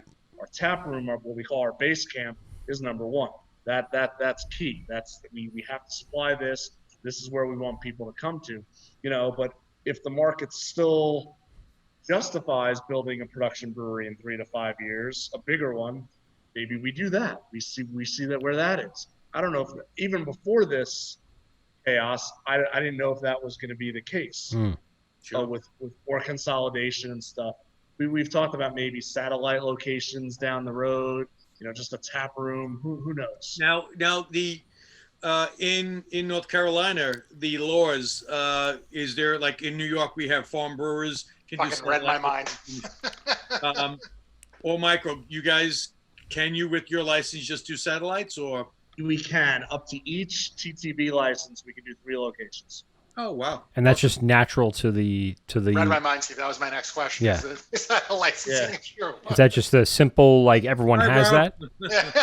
Yeah. So we could do 3 locations, but you can't just serve your products. Okay. So we couldn't just serve Lost Worlds. We'd have to have at least one guest tap or one. Now, could you serve other? So one of the cool things I think about the farm license up here is anything that's made in New York. So you can serve spirits and wines as long as they're New York based. Can you guys do that in Carolina? No, so there's different type of licensing down here. All distilled spirits, all like hard liquor, goes through. They're not privatized, so they all have to go through the state. So, for example, there's a distillery near where I live, a rum distillery, Muddy River, phenomenal rums. Rum distillery. Love that idea. Phenomenal. They make a basil rum. I had it a couple of months ago. What? I love rum. Oh yeah, real basil in there, unreal. And I'm not a basil fan, but it was unreal. Wow. But they have to sell their liquor to the state ABC commission, and then it goes to the state ABC stores in North Carolina. And that's their only retail outlet is They can sell the state a little. liquor stores. Yeah, you can sell a little bit out of your tap room or facility, Like 10 or 20% or something, and then. Oh yeah, this was just changed up until maybe 2 years ago, or no, last year. Last year when the dog. It's like Vermont. Yeah. Yeah. Vermont has state liquor stores too. Yeah. Mm-hmm. 1 bottle per person per year. Wow. So that got changed last fall when they call it the dog bill to allow dogs and cats in breweries. Cats. That was part of the bill. Yeah, you're allowed to have a cat. If I see someone bring a fucking cat into a brewery or distillery, I'm walking the fuck out. Hey, if it's the Tiger King, yes, you're gonna fucking be happy that happened, bro. You get to pet the tiger before Dude, it even. If someone walks into a brewery with a cat on a leash, I'm sorry. I'm done. I'm out. I actually have a friend that him and his girlfriend, whatever, they train their cat to fucking walk it on a leash, and it's probably one of the coolest things you could see, because you would never expect the cat to be like walking around like, yeah, there we go. Who is that? So it's friends of ours here in the town. And I'm taking a picture like that too, but I'm saying, if I go to a fucking brewery and I see a fucking American tabby on a goddamn leash, American tabby, you can see. I'm out. I'm sorry. You see the brewery tanks in the background. Someone walks in with a fucking 6-month-old fucking tiger. Obviously, I'm hanging out. Can you guys are you allowed to have dogs in your facilities there? Yes. It'd be unusual if there wasn't a dog. That's true. You are New York State really hasn't put a moratorium or anything like that on it, but a lot of breweries are having issues with their insurance. Yeah. Great South Bay, I remember, did that. Great South Bay had because I heard about that. Yeah. There's always some asshole. Parents brought in their kids and weren't paying attention, and the kid grabbed the dog, and the dog snapped on him. Yeah. So now dogs, when they come in, actually, here's the best part: kids are allowed to a certain time, and then they're not. Really? And while those kids are there, the dogs are only allowed to a certain area of the tasting room. It reminds me I went to Ghost like right after they opened, and I brought my dog, and then I wanted to go grab like a couple 6-packs from Great South Bay, so I walked. They're connected, and it was on a Sunday or a Saturday, and that's the only day of the week that they don't allow dogs in Great South Bay at all. Whoops! And like before I could order the beer, the bartender was like, "Get the what's dog the out!" dog doing here? And the fucking security guard there was like, "What's he doing?" I'm like, "I'm just getting a 6-pack." Yeah. It reminds me of when I was a kid. We used to go to a pool a private pool, and they used to have kids' time and parents' time, and every What pool did you go to? it was in Amityville called Umpqua Corinthian Yacht Club. I don't know that one. No, it's down on the South Shore, obviously, and it had a huge I pool. know Blydenburg. I used to go to Blydenburg. Oh, yeah. It's about the same thing. But they had, every hour, there was a 20-minute parent time. So the parents would get in the pool and the kids would have to come out. And they'd blow the whistle and all the kids would go into the lawn and play like lawn games. And all the parents would be able to swim without the kids annoying them. So it's just funny. It's like, all right, dog time. Everyone come on in. Dog time. Yeah. Dog time. Kids have to leave. Dogs come in. Now, down by you, Dave. Yes, no? On dogs? Yeah. So up until recently, up until last fall, you were not allowed to. Obviously, breweries did it, and then all of a sudden, the health department came in and was like, "Nope, can't do it." A bunch of things about that. So they stopped it. But then last year, they came out what they call it's basically the dog bill, and like I said, it allowed distillers to be able to sell on premise. And it allowed dogs and cats in breweries and stuff like that. We here at Lost Words, we're an open brewery. You can't really see behind. Well, maybe you can. We have an 8-foot wall behind us. So we have a 4-foot wall, a knee wall, and then we have 4-foot glass. And above that, it's open. So it's an open brewery behind it. So one thing we decided on, because the TTB made us, we just wanted a 4-foot wall. We didn't even want to have glass, but the TTB was like, nope, you have to have an 8-foot wall. But we decided that for inside, unless it's a service animals you must allow in. Of course. That since we are an open brewery and dander and all that kind of stuff could get over there, we don't want it into the brewery. But like I said, we have a 3,000 square foot patio outside. They'll be allowed out there, definitely. Yeah. So, Steve, I mean, with the insurance policies up here in New York, what was the stipulation on pets and animals? Just because they don't want them biting kids, or is it go beyond that? Well, it was specifically for GSB. They had the problem. I remember seeing that post. They had like a brewery dog, like a really big brewery dog, and they were like, "Hey, sorry, our insurance company had a change of heart, and there's some bad apples, and now we can't have dogs here. Sorry." And the shitty part about all of it, obviously, was one person. It's always the one person who ruins it for everybody. But you got a nice head over there. Oh, look at that head. It does look really good. Fucking phenomenal. And by the way, Pete, just to settle the score, the bad words mom is good. I gotta get some. It's delicious.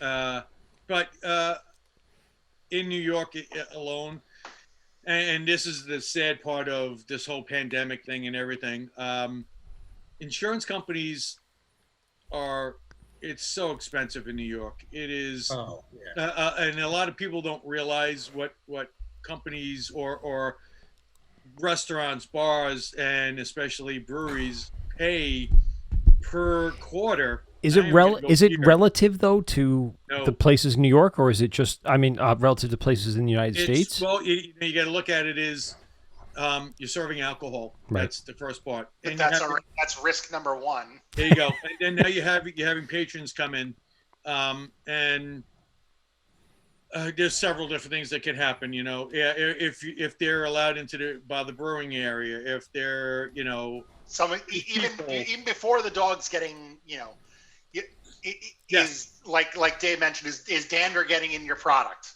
So that's number one. Is someone going to get sick from that's allergic to dogs? Number two is you're dealing with drunk people. Number three is if you're dealing with little kids, is the fucking dog gonna, is some random asshole's dog gonna, or even just a drunk asshole? Right. Yeah. People do stupid things when they're drunk, and we've all seen it. But this is part of our business. This is what, we want people to drink responsibly, and we want them to drink our product. That's why we make it. But at the end of the day, we don't have a say of how much they drink of it and how much they can tolerate. Or as a bartender, how much they walked in with in their system, and they don't show symptoms. The thing, yeah. So I had to take, New York State has actually a thing. All of anybody that worked for our brewery, part of our license, well, not our licensing, but our insurance, you had to do a course called TIPS. Yep. I had to take it. give you a beer and you get a tip. Mhm. No. No. It's basically run by New York State, and it's to give you a guideline of to when somebody walks in your door to see how are their mannerisms, how are they holding themselves. It's an alcohol training class. Pretty much, yeah. I mean, I was a bartender for 20 years. I've taken it a few times. You know, I think it's good for And like. it's across the board. Yeah. Every restaurant kind of has to do this now. I actually got my most recent one. You actually get a decrease on your insurance Right. premium. And what This they is like defensive driving for Yes. for a bar. There you go. basically. pretty much it. You got it. We actually are going to do that here. So Foothills does that once a year. Yep. They bring in an ALE agent to do training for all their entire staff, and it does that. You know, maybe it does the insurance. I don't know that aspect of it, but it shows ALE that you're being responsible, so they're not necessarily going to come in all the time. So we actually had our first ALE visit one day last week. And they, we're here to give you your first visit, go over policies, procedures with you. And she was impressed because, you know, I've been in the industry 24, 25 years. So I was able to rattle off stuff. And I said, well, can I have your card? Because this is what we're planning on doing. Right. She got a smile on her face. She's like, that's great. We love to hear you. Oh, yeah, man. We will do that once our tap room opens. I know it's a big deal. I think it lasts for about 3. Go ahead, Steve. What do you say? I'm sorry. I'm like, hopefully it opens up soon. Right. Absolutely. Yeah, absolutely. I know mine was good for about 3 years. You get a certification, you get a piece of paper. My most recent one was probably 4 years ago when I was working for the Marriott as just like a side job, and they offered it for free. So I jumped at it because then you can use it anywhere. You can bring it. You're certified as a bartender. You're not certified for the Marriott or wherever else you're working. So Yeah, it's your certification. right, it's personal because you put your social into the database. So I ended up using it then for where I was in Farmingdale at the Meatball Place, and then over at the Campaign House in Bethpage. And we did, and it was great because it was one of the things that, you know, when you're getting hired and they go, do you know about tip certification? I go, yeah, I have it. It's on file. You know, it's under my social. When you get my W-2s and whatnot, you can look it up and I'll be up there. And then that's one of the things that really does make you hireable. Right. So anyone that's looking for a bartending job or beer tending job or anything like that, you probably benefit from it. Just you're more employable that way. And of course, you're more educated about, you know, what's going on. As being a teacher, I know what it's like to have as many certifications and as much degrees as you can. And you Gotta do have those, all those letters. The more letters after your name, the more stuff that's on your resume, the better, 100%. And actually, immediately, I know at the Meatball Place when I had tip certification, within the first few months, they had a tips training, and everyone was grunting and moaning. Oh, I got to sit through this on a Sunday morning. And you're like, shit, I'm done. I already had it. I'm like, sweet, dude. There you go. You guys have fun. I'm good, man. I'll go run my shift. We're good to go. So, David, do you ever think about, wow, maybe I should have stayed a teacher? Awesome. That's all I wanted to hear, bro. That was the answer. I liked teaching. I don't know. And you say you're a teacher, Mike. Yeah. I enjoyed it. I didn't like having to necessarily work when I went home. I don't. Now. I don't. I told my promise boss- you my right boss now. The other day, I've had 2 days off in the past 8 weeks. Wow. And I told him, we talk, 10, 20 times a day, no joke. And he texted me something or he emailed me, and I was like, I'm taking today off. It's Sunday. I said, I'm taking it off. I'm not working today. And then he emails me something that says, do not look at today. And of course I look at it and I spend an hour writing him a 3-page email back to him. And he goes, I thought you were taking today off. I mean, I'm always working. My work mind is always working. But this is something. You're that guy. If you had nothing to do, you'd forget it. You'd lose. You have. Yeah, exactly. And vacation, like I told you, I go to breweries. I want to spend a day in a brewery, and he would come to Long Island, and all you would see is, well, I'm going to this brewery, going to that brewery, going to this brewery. I'm here, I'm over there. I'm going. Hey, who's going to show up? I'm going to be over this brewery. Hey, you're going to. He can't stop, man. I came to your place last summer. I forget why I was down in that area, but I was driving back through. I was like, oh, let me go in Steve's place. And your son was working. Yep. Yep. And yeah, I got there like It was 5 probably minutes. a horrible horror movie on the TV, I assume. I got there like 5 or 10 minutes before closing. I didn't realize. He hated you, bro. And I was like, yeah, I'll take a flight of beers. He's like, ugh. And people started leaving, and I didn't realize it was closing time. I think I texted Jamie, and I was like, hey, Jamie, what's going on? I'm at your place. He goes, well, I'm not going to be there tonight. We close in like 10 minutes. I'm like, yeah, I just realized. Sorry. Oh, he was so angry at you at that moment. He was like, this fucking guy. And that's then I told him I knew you, and we kind of went through things. And okay. At least he played nice. I don't know. Yeah. Steve? I was thinking, Adam, I saw Killer Clowns from Outer Spaces on Netflix now. Yes. Jason versus Freddy. We just had Easter, and our favorite movie, if you guys ever get the chance, if it's, I don't know, you got to find it somewhere. It's Beaster Day. Mm. And it's a tremendous big rabbit that bites people's heads off, and it is so poorly done. It's not a B movie, it's more like a F or G movie.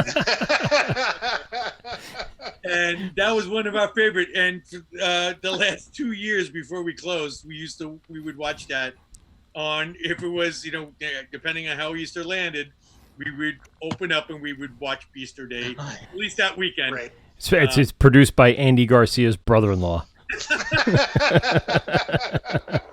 What the fuck? Well, yeah, maybe. But yeah, Beaster Day, unbelievable.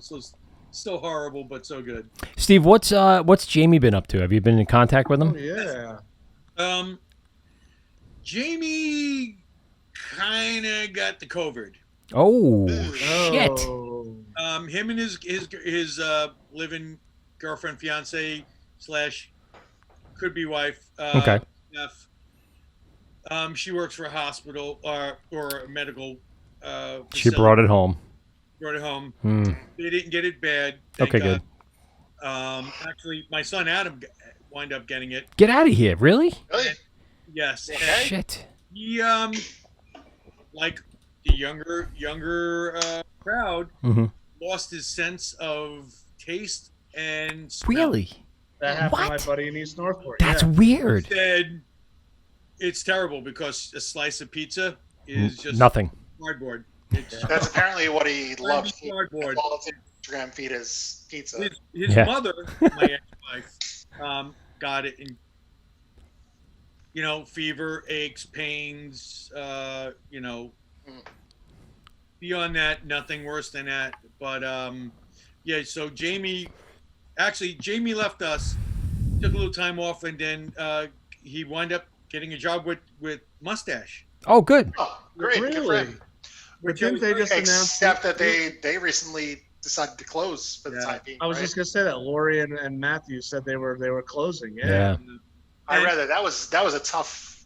Well, you know what, the decision, it was it's a multi-layered decision. So yeah, they had to let go of the staff. So that leaves Matt and Laurie. Majority of the places that they're selling beer outward to are closed. Yep. So now your retail is half, if not less, than what you were selling. And then Matt has a condition that he's susceptible to. You want to be careful. High risk. Yeah. So in the long run, they were like, you know what? And here's the shitty part. This past weekend was their 6th anniversary. Wow. Fuck. Well, didn't they say that they were planning on reopening? Yeah. It was just during this. Yeah. Yeah. It's got to be something that's scary. Like, you got to make a business decision, not only just for your business, but for your health and your family as well. I mean, it's got to be. I know they also had applied for this wonderful grant that all the small businesses were supposed to get, and that now everybody's coming under scrutiny because, fucking Ruth Chris got it, and Shake Shack. Shake Shack gave it back. Yes, they did. After a public shaming. I know. Good for them. Now, supposedly, I heard today also a bunch of the bigger corporations that wind up getting it, like Ruth Chris, are doing the same because they're afraid of the public backlash. Once they open up, everybody's going to go, fuck you. You took the money and you didn't deserve it. When the guy that has 8 employees that are on food stamps should have gotten it. Agreed. the local. Bruce Chris is not who I think of when someone says the phrase small business. That's not. He is under 20 people. That's or maybe 50 and below. Yeah, 50. Yeah, I would say 50 is good. Because a lot of restaurants, they have a wide staff, but they're small, they're local, they're not, hey, we're a local chain and we're worldwide, and you give us 10 million. Man, that's a little different. You guys as small business owners or partners, Dave, like, could you ever imagine applying for a loan for $10 million? I mean, ideally that would be awesome. But if you said you had to use, I'd hate to see the interest payments on that. Exactly. Well, that's the thing. So if you had to use $8 million for payroll, because that's what 80% of it had to be used for payroll. Yeah. Can you imagine, like, your bartenders would be rich people. I want to come work for you. That doesn't sound like, I mean, there are some businesses, if you had a few hundred people, that's a small business. Sure, you might have a few locations and maybe your payroll is that high. I don't know. But yeah, Roots Chris is not who I think of when someone says small business. Dave, are any of the new legislations that are coming out going to be stuff that you guys are going to explore, or are you looking to just kind of hold ship and then figure it out when it all blows over? That's a great question. That's more for Dave, the other Dave. He takes care of the business side. He runs the business. I run the brewery. So how many Darryls are there? Yeah, Darryl's on the road, Daryl. Well, I'll tell you, I did work when I first got hired at Rock Bottom. It was a really small brewery. It's a brew pub chain. We had 3 Daves in the brewery. That's why I have the nickname DG, Dave Gonzalez, because there's DS for Dave Sharp, DB for Dave Bledsoe. Or just go by Dave Gone, like in baseball. Yeah. So that's why that nickname's kind of stuck. But yeah, people come in, they're like, "Yeah, I'm here to see Dave," and I'm like, "Yeah, well, what do you want to talk about?" They start telling me, "Oh, no, that's the other Dave." Wrong he Dave. Gets the same thing back and forth with me.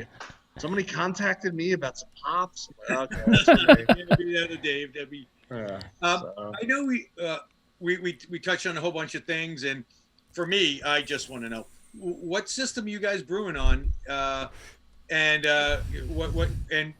what was the reasoning for going with that company? So we use Deutsch. Oh, Deutsch. So there were a lot of pluses we liked them. We looked at 4 different manufacturers. We looked at one who I'd used before. They're out of British Columbia.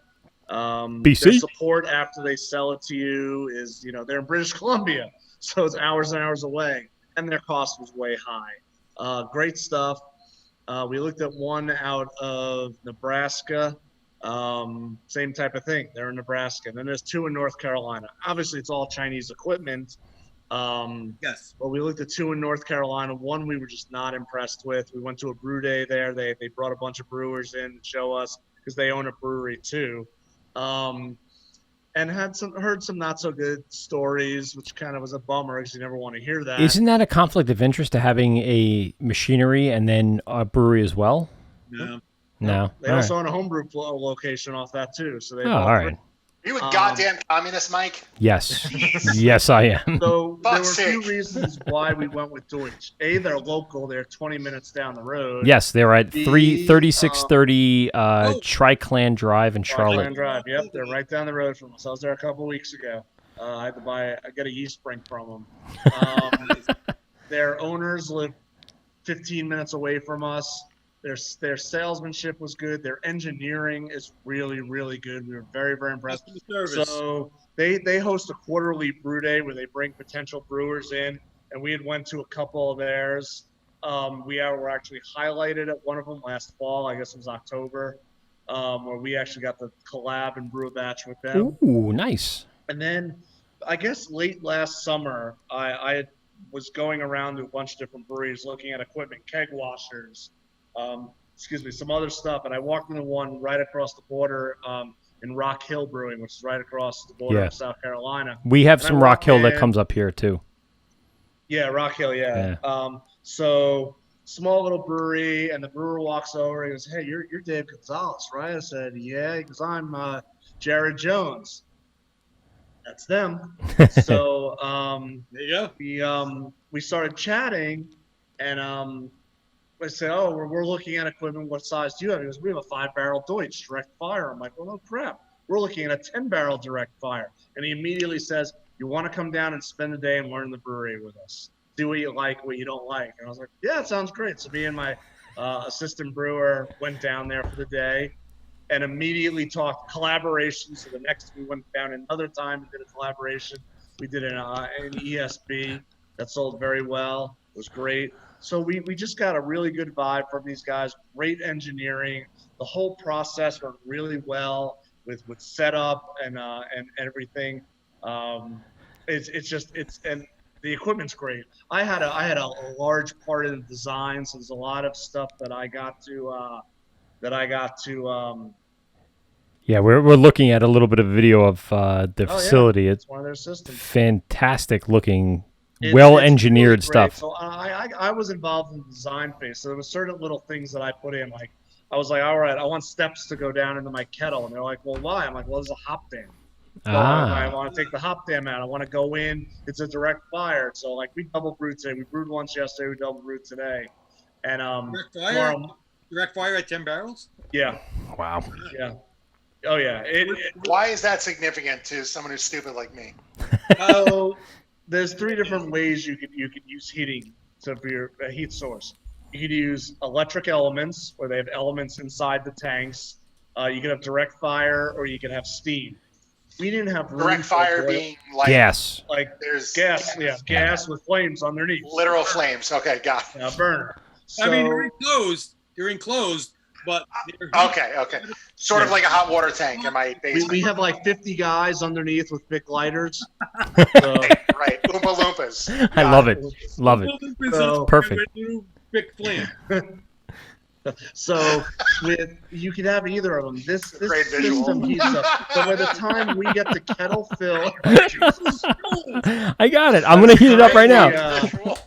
We're at kettle full to beginning a boil is about 15 minutes. Okay. It heats up so quick. It's efficient.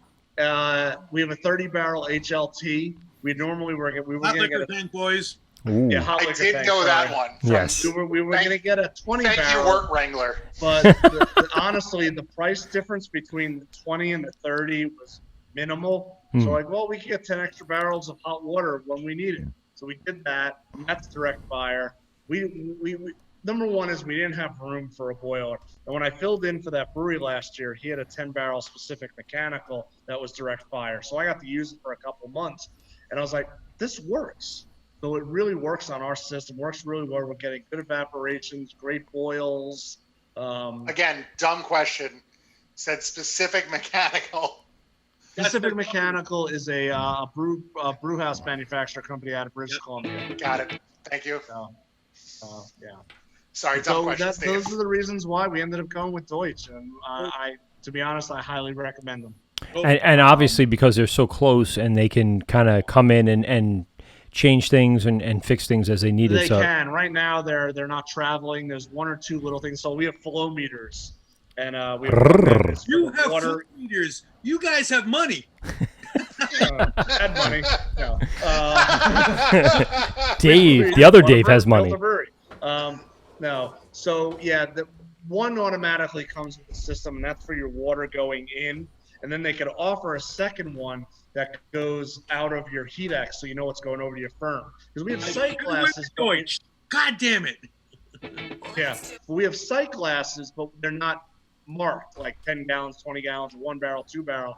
So, but what we did was a brewer friend of mine here in Charlotte, Brian over at Town Brewing, we used to work together at Foothills. He's got a 15-barrel Deutsch, and he suggested, get your flow meter put in a place that you could tell the volume going into the brew kettle and then out. So basically, as it's going into the kettle, we're checking the volume. So we fill it at 340 gallons. So when it gets to 340, we turn it off. And then when we're coming out of it, before it goes into the heat exchanger, it reads negative because the flow's backwards, but who cares? So we know 340 gallons have gone over to our fermenter. It's just read minus. So when I called Deutsch to say this, they're like, well, we have to talk to our programs. We don't know if that's possible. And he calls me right back. He goes, yep, possible. Nope. It's just going to read negative. So I said, that's fine.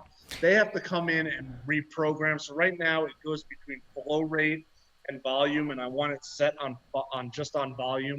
We could see on our HMI, we could see our flow rate. So that really, that doesn't mean so much to me. I need to know the volume and be able just to look at that. So they got to come in and do that. And on our opening here on Saturday, we had 3 guys from Deutsch come in.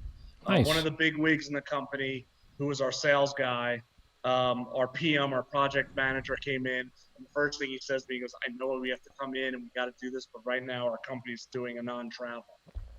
So as soon as that's lifted, I'll be right in and I'll reprogram that for you. Now, a lot of stuff they can program remotely. They can just dial into our system and get in, but this they can't. Ooh, so it's all like networked and It is, and we actually remote. part of the system came with an iPad.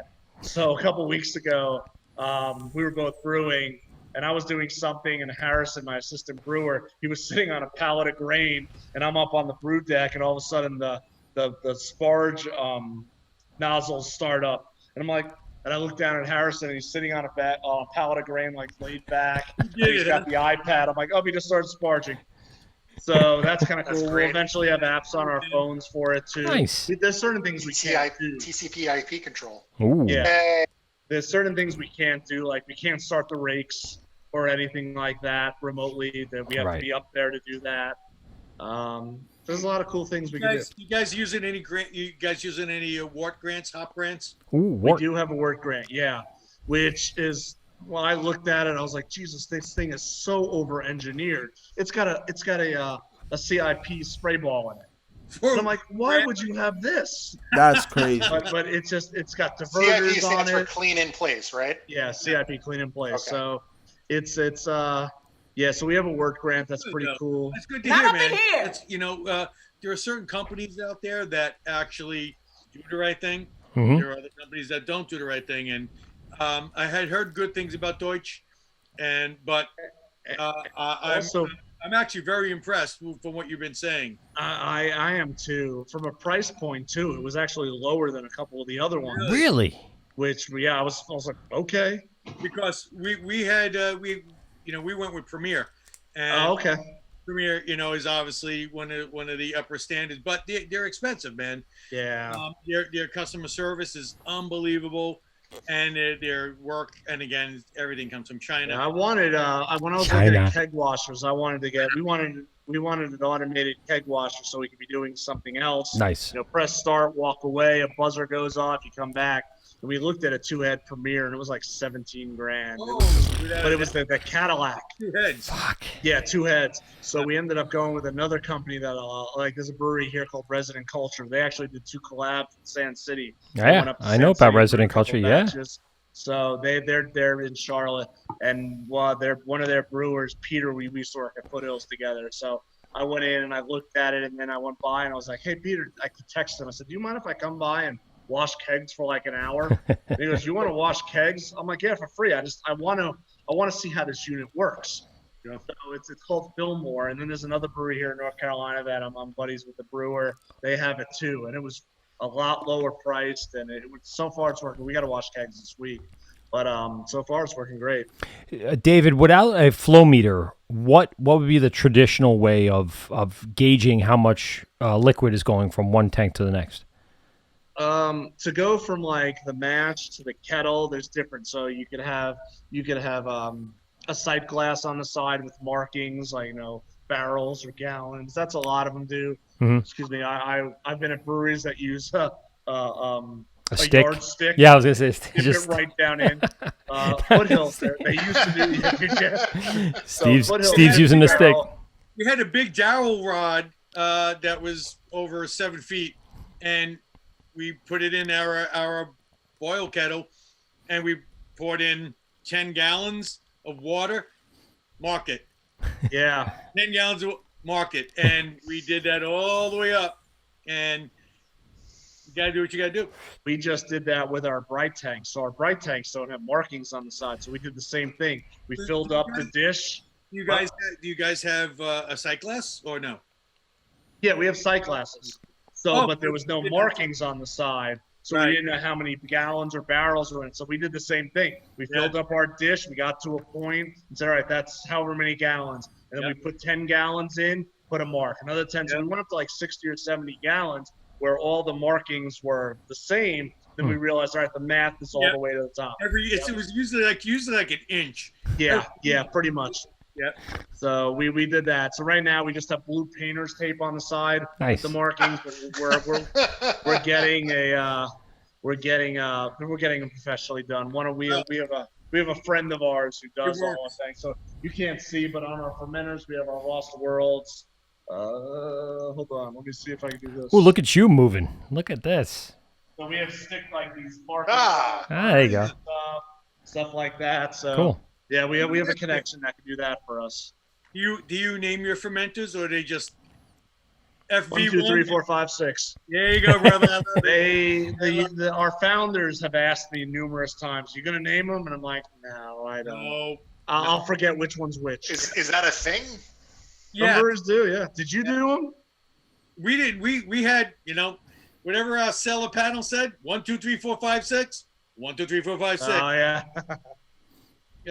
You know what? Again, hey, it's Fermenter Optimus Prime. Oh, what the?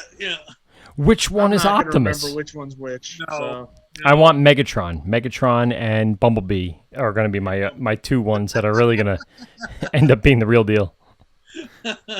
Sorry. G.I. Joe names. I was going to go with GoBots. Oh, you would go with Lady Jane.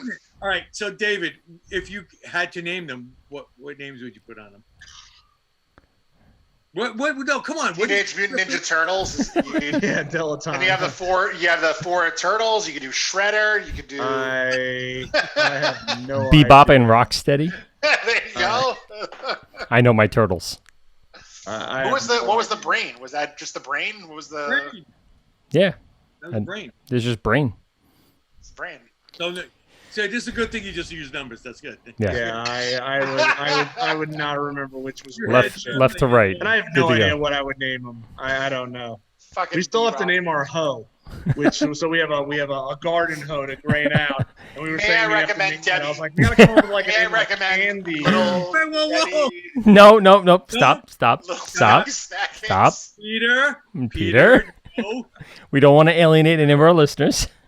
Any one of our listeners that were listening earlier. Oh, for fuck's sake. Yeah, we said we were going to name our hoe, but we haven't come up with a name yet. Well, I think Celeste is a good name. I apologize. Something like that. Yep. So the owners, what did they do before this? Business consulting. Oh. So they still have that as one of them. Well, I guess they both still do it. So they have some pretty big clients. Yeah. What got them into beer? They both homebrewed, about 25 years ago before they met each other. She's from Chicago, and he's kind of bounced around a little. I think he grew up in the Midwest a little bit, and then here. And they homebrewed, and then they like I said, they build businesses. They've had a couple different businesses over the years. They always said we eventually we like beer a lot. We eventually wouldn't be cool to own a brewery. Yeah, it would be awesome. I didn't find this out till a couple months after, but our first meeting was St. Patrick's Day a year ago, and I didn't know that after we met, they made the decision. Yeah, we're going ahead and doing this. It was about 3 or 4 months after that they told me that. Crazy. There's some reasons they're huge on branding because that's what they do. So it had to be brand relevant. They had to have. You can't have a brewery without having good beer. They say they did their. No, I'm going to correct you there. You can in fact have a brewery without having good beer. All right. I've been there. Yes. Yeah. That is true. You can. And we will not mention names. Not advisable, but they're out there. We will not mention names, but yes. Yeah. Oh, okay. Yeah. Great, not good beer. But to have branding also on top of it can make the beer that's not good better. That's true. But even we all so, know what you're thinking of, Steve. Yeah. Joe Abruzzo is also very, very enthusiastic about that same brewery / marketing company. Just listen to Abruzzo, by the way.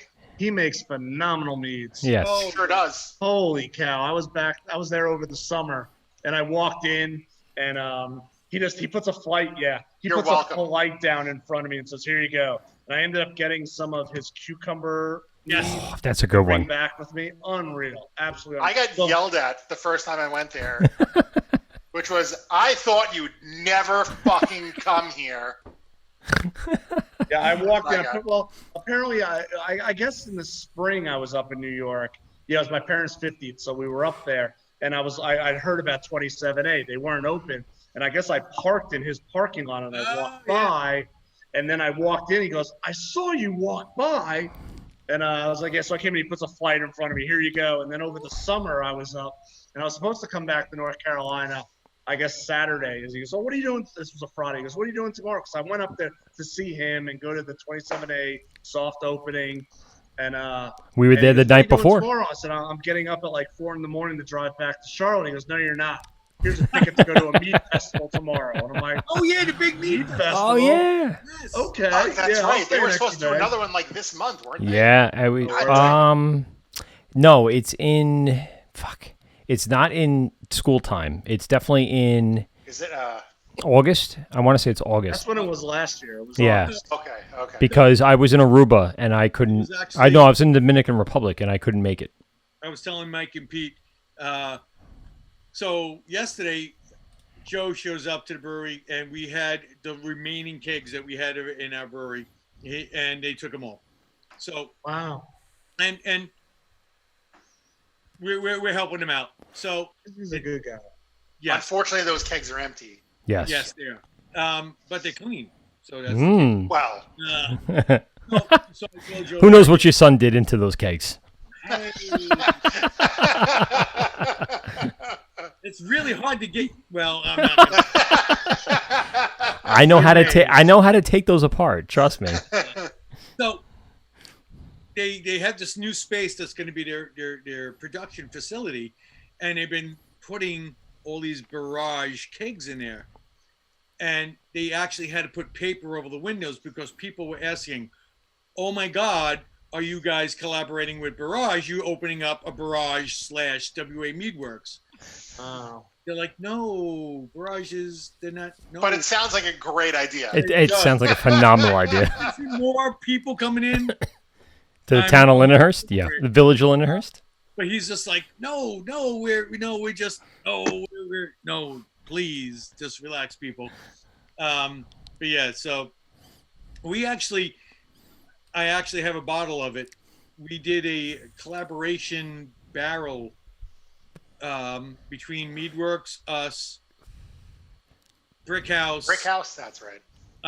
And so the label, it's a wrestling ring. And there's a bunch of wrestlers in it, and one of them is obviously Joey. One of them is me, so the leg on the guy's got this big tribal tattoo. Then one's Paul from Brick House with a mohawk, and then that mead is so good because what we did, we shared a barrel. We took a barrel that we put beer in, we shared, and we just kind of hoarded around. And now that barrel, I found out, is at Small Craft. Yes. So Has some good it's beers. on its like 6th round. It is the biggest whore barrel going. One time I showed up to WA Meadworks. One of the assistant brewers from Small Craft was there.